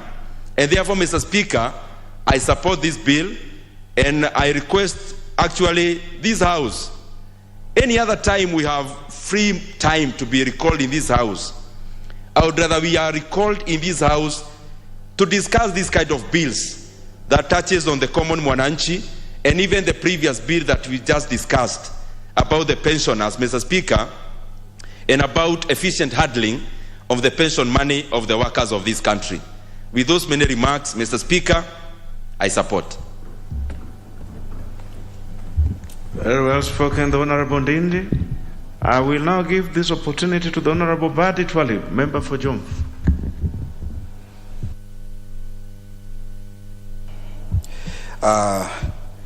Asante sana Mheshimiwa Spika kwa kunipatia fursa hii. Mheshimiwa Spika, kwa niaba yangu, kwa niaba ya familia yangu, kwa niaba ya wananchi wangu wa Jomvu, sote tunatuma rambirambi zetu kwa wale waliopata mkasa moto kule Mvita, na pia kwa mimi mwenyewe binafsi kutuma pole kwa ndugu yangu Abdulswamad Sharif Nasir ambaye ni mbunge wa Mvita. Mheshimiwa Spika, kulingana na mswada huu, ni mswada ambao tunaunga mkono kikamilifu, kwa sababu Mheshimiwa Spika, hawa community health workers ama wahudumu hawa kwa kijamii tunawaona katika sehemu zetu wanafanya kazi kubwa sana, na ni wakati hivi sasa serikali ya Kenya kuona kuwa community health workers wanatengewa bajeti yao na wao pia kuwekewa motisha kwa ile kazi nzuri ambao wanafanya, kwa sababu Mheshimiwa Spika, watu hawa hawalipwi. Mfano Mheshimiwa Spika ambao mimi naweza kutoa kwa sehemu yangu ya Jomvu, kuna hospitali Miritini pale hivi, mainly wanaofanya kazi hapa community health workers. Jomvu Model Hospital wanaofanya kazi wengi ni community health workers. Ukiangalia Mikindani wengi wanaofanya kazi community health workers ndio wanafanya kazi ile. Mheshimiwa Spika, kukitokea jambo lolote ama mkasa ama jambo kama hili lilotokea pale Mvita, wahudumu hawa ndio watu wa kwanza ambao tunawaona wanakimbilia katika kuokoa maisha ya wananchi. Na vile vile kama tunavyoelezwa na jina lenyewe linavyo suggest, Hawa wako kabisa katika mashinani kwa community, wanatembea kuangalia hata wakati huu ambao tumekumbwa na gonjwa la corona. Mheshimiwa Spika, hawa ni watu ambao walikuwa wakishikana pamoja na machief na wazee wa mitaa na wengine wengi sana, Mheshimiwa Spika, kuangalia matatizo yao yakipatikana na mtu anakimbia katika vijiji. Lakini utagundua katika watu hawa wanaofanya kazi hii, hawalipwi, hawapawi motisha, hawapawi nguvu yoyote. Wanafanya kazi katika hali ambayo ni ngumu sana, Mr. Speaker, kwa sababu vifaa hawana, na vile vile hata ile time ya kuwapatia wao taaluma ya kuangalia wataweza vipi kuface out these problems ambazo ziko katika sehemu zetu inakuwa ni shida. Wanafanya kazi in a very risky condition, Mheshimiwa Speaker.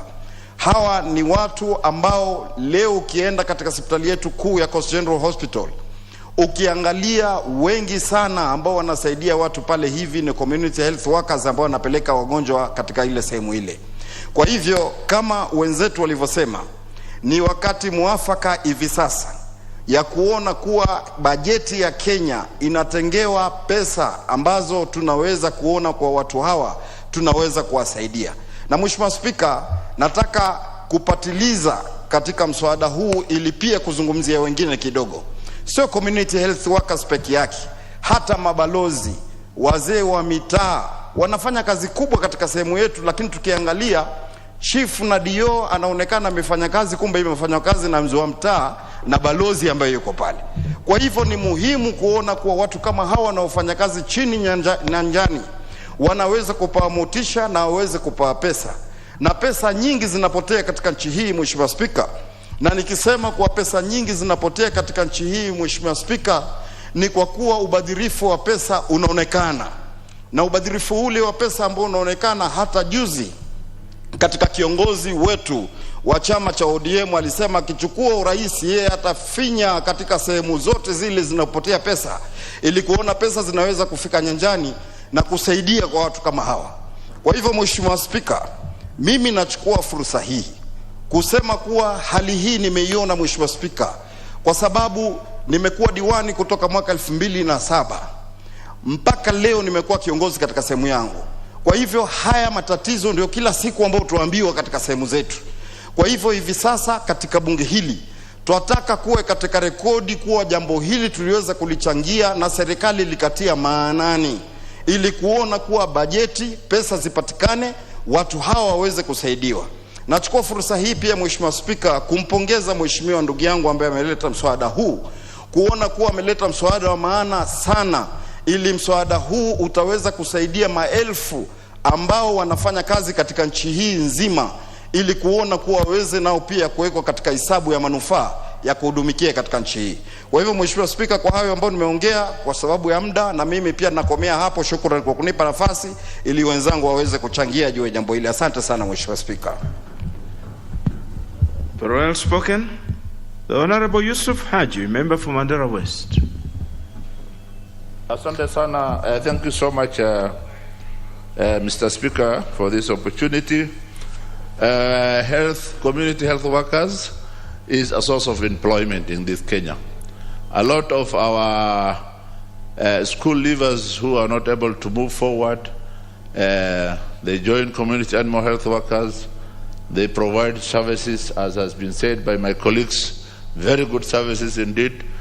And it is an employment for them, and the little that they get very little, but that little is consumed within the community, and the economy there it helps it. Community health workers are accessible, they are available, and they are affordable. Whenever you go to those rural health centers, the first person you'll get to give you service is a community health worker. He or she is always available. When doctors or nurses are posted there, they rarely work there. They appear and disappear. And therefore, the bulk of the services, the health services, is provided by these community health workers. A lot of also the professionals, they commercialize the health services. Immediately they are posted there, They opened their small clinic next to where the general health service is being provided, and therefore they spend most of their time at the health centers.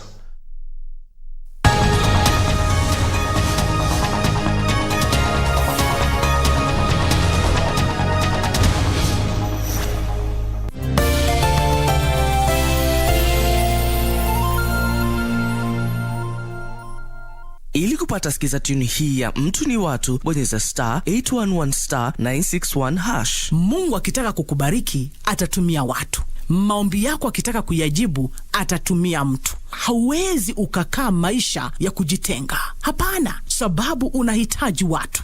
Angalia, toka nje, wacha kukaa peke yako. Toka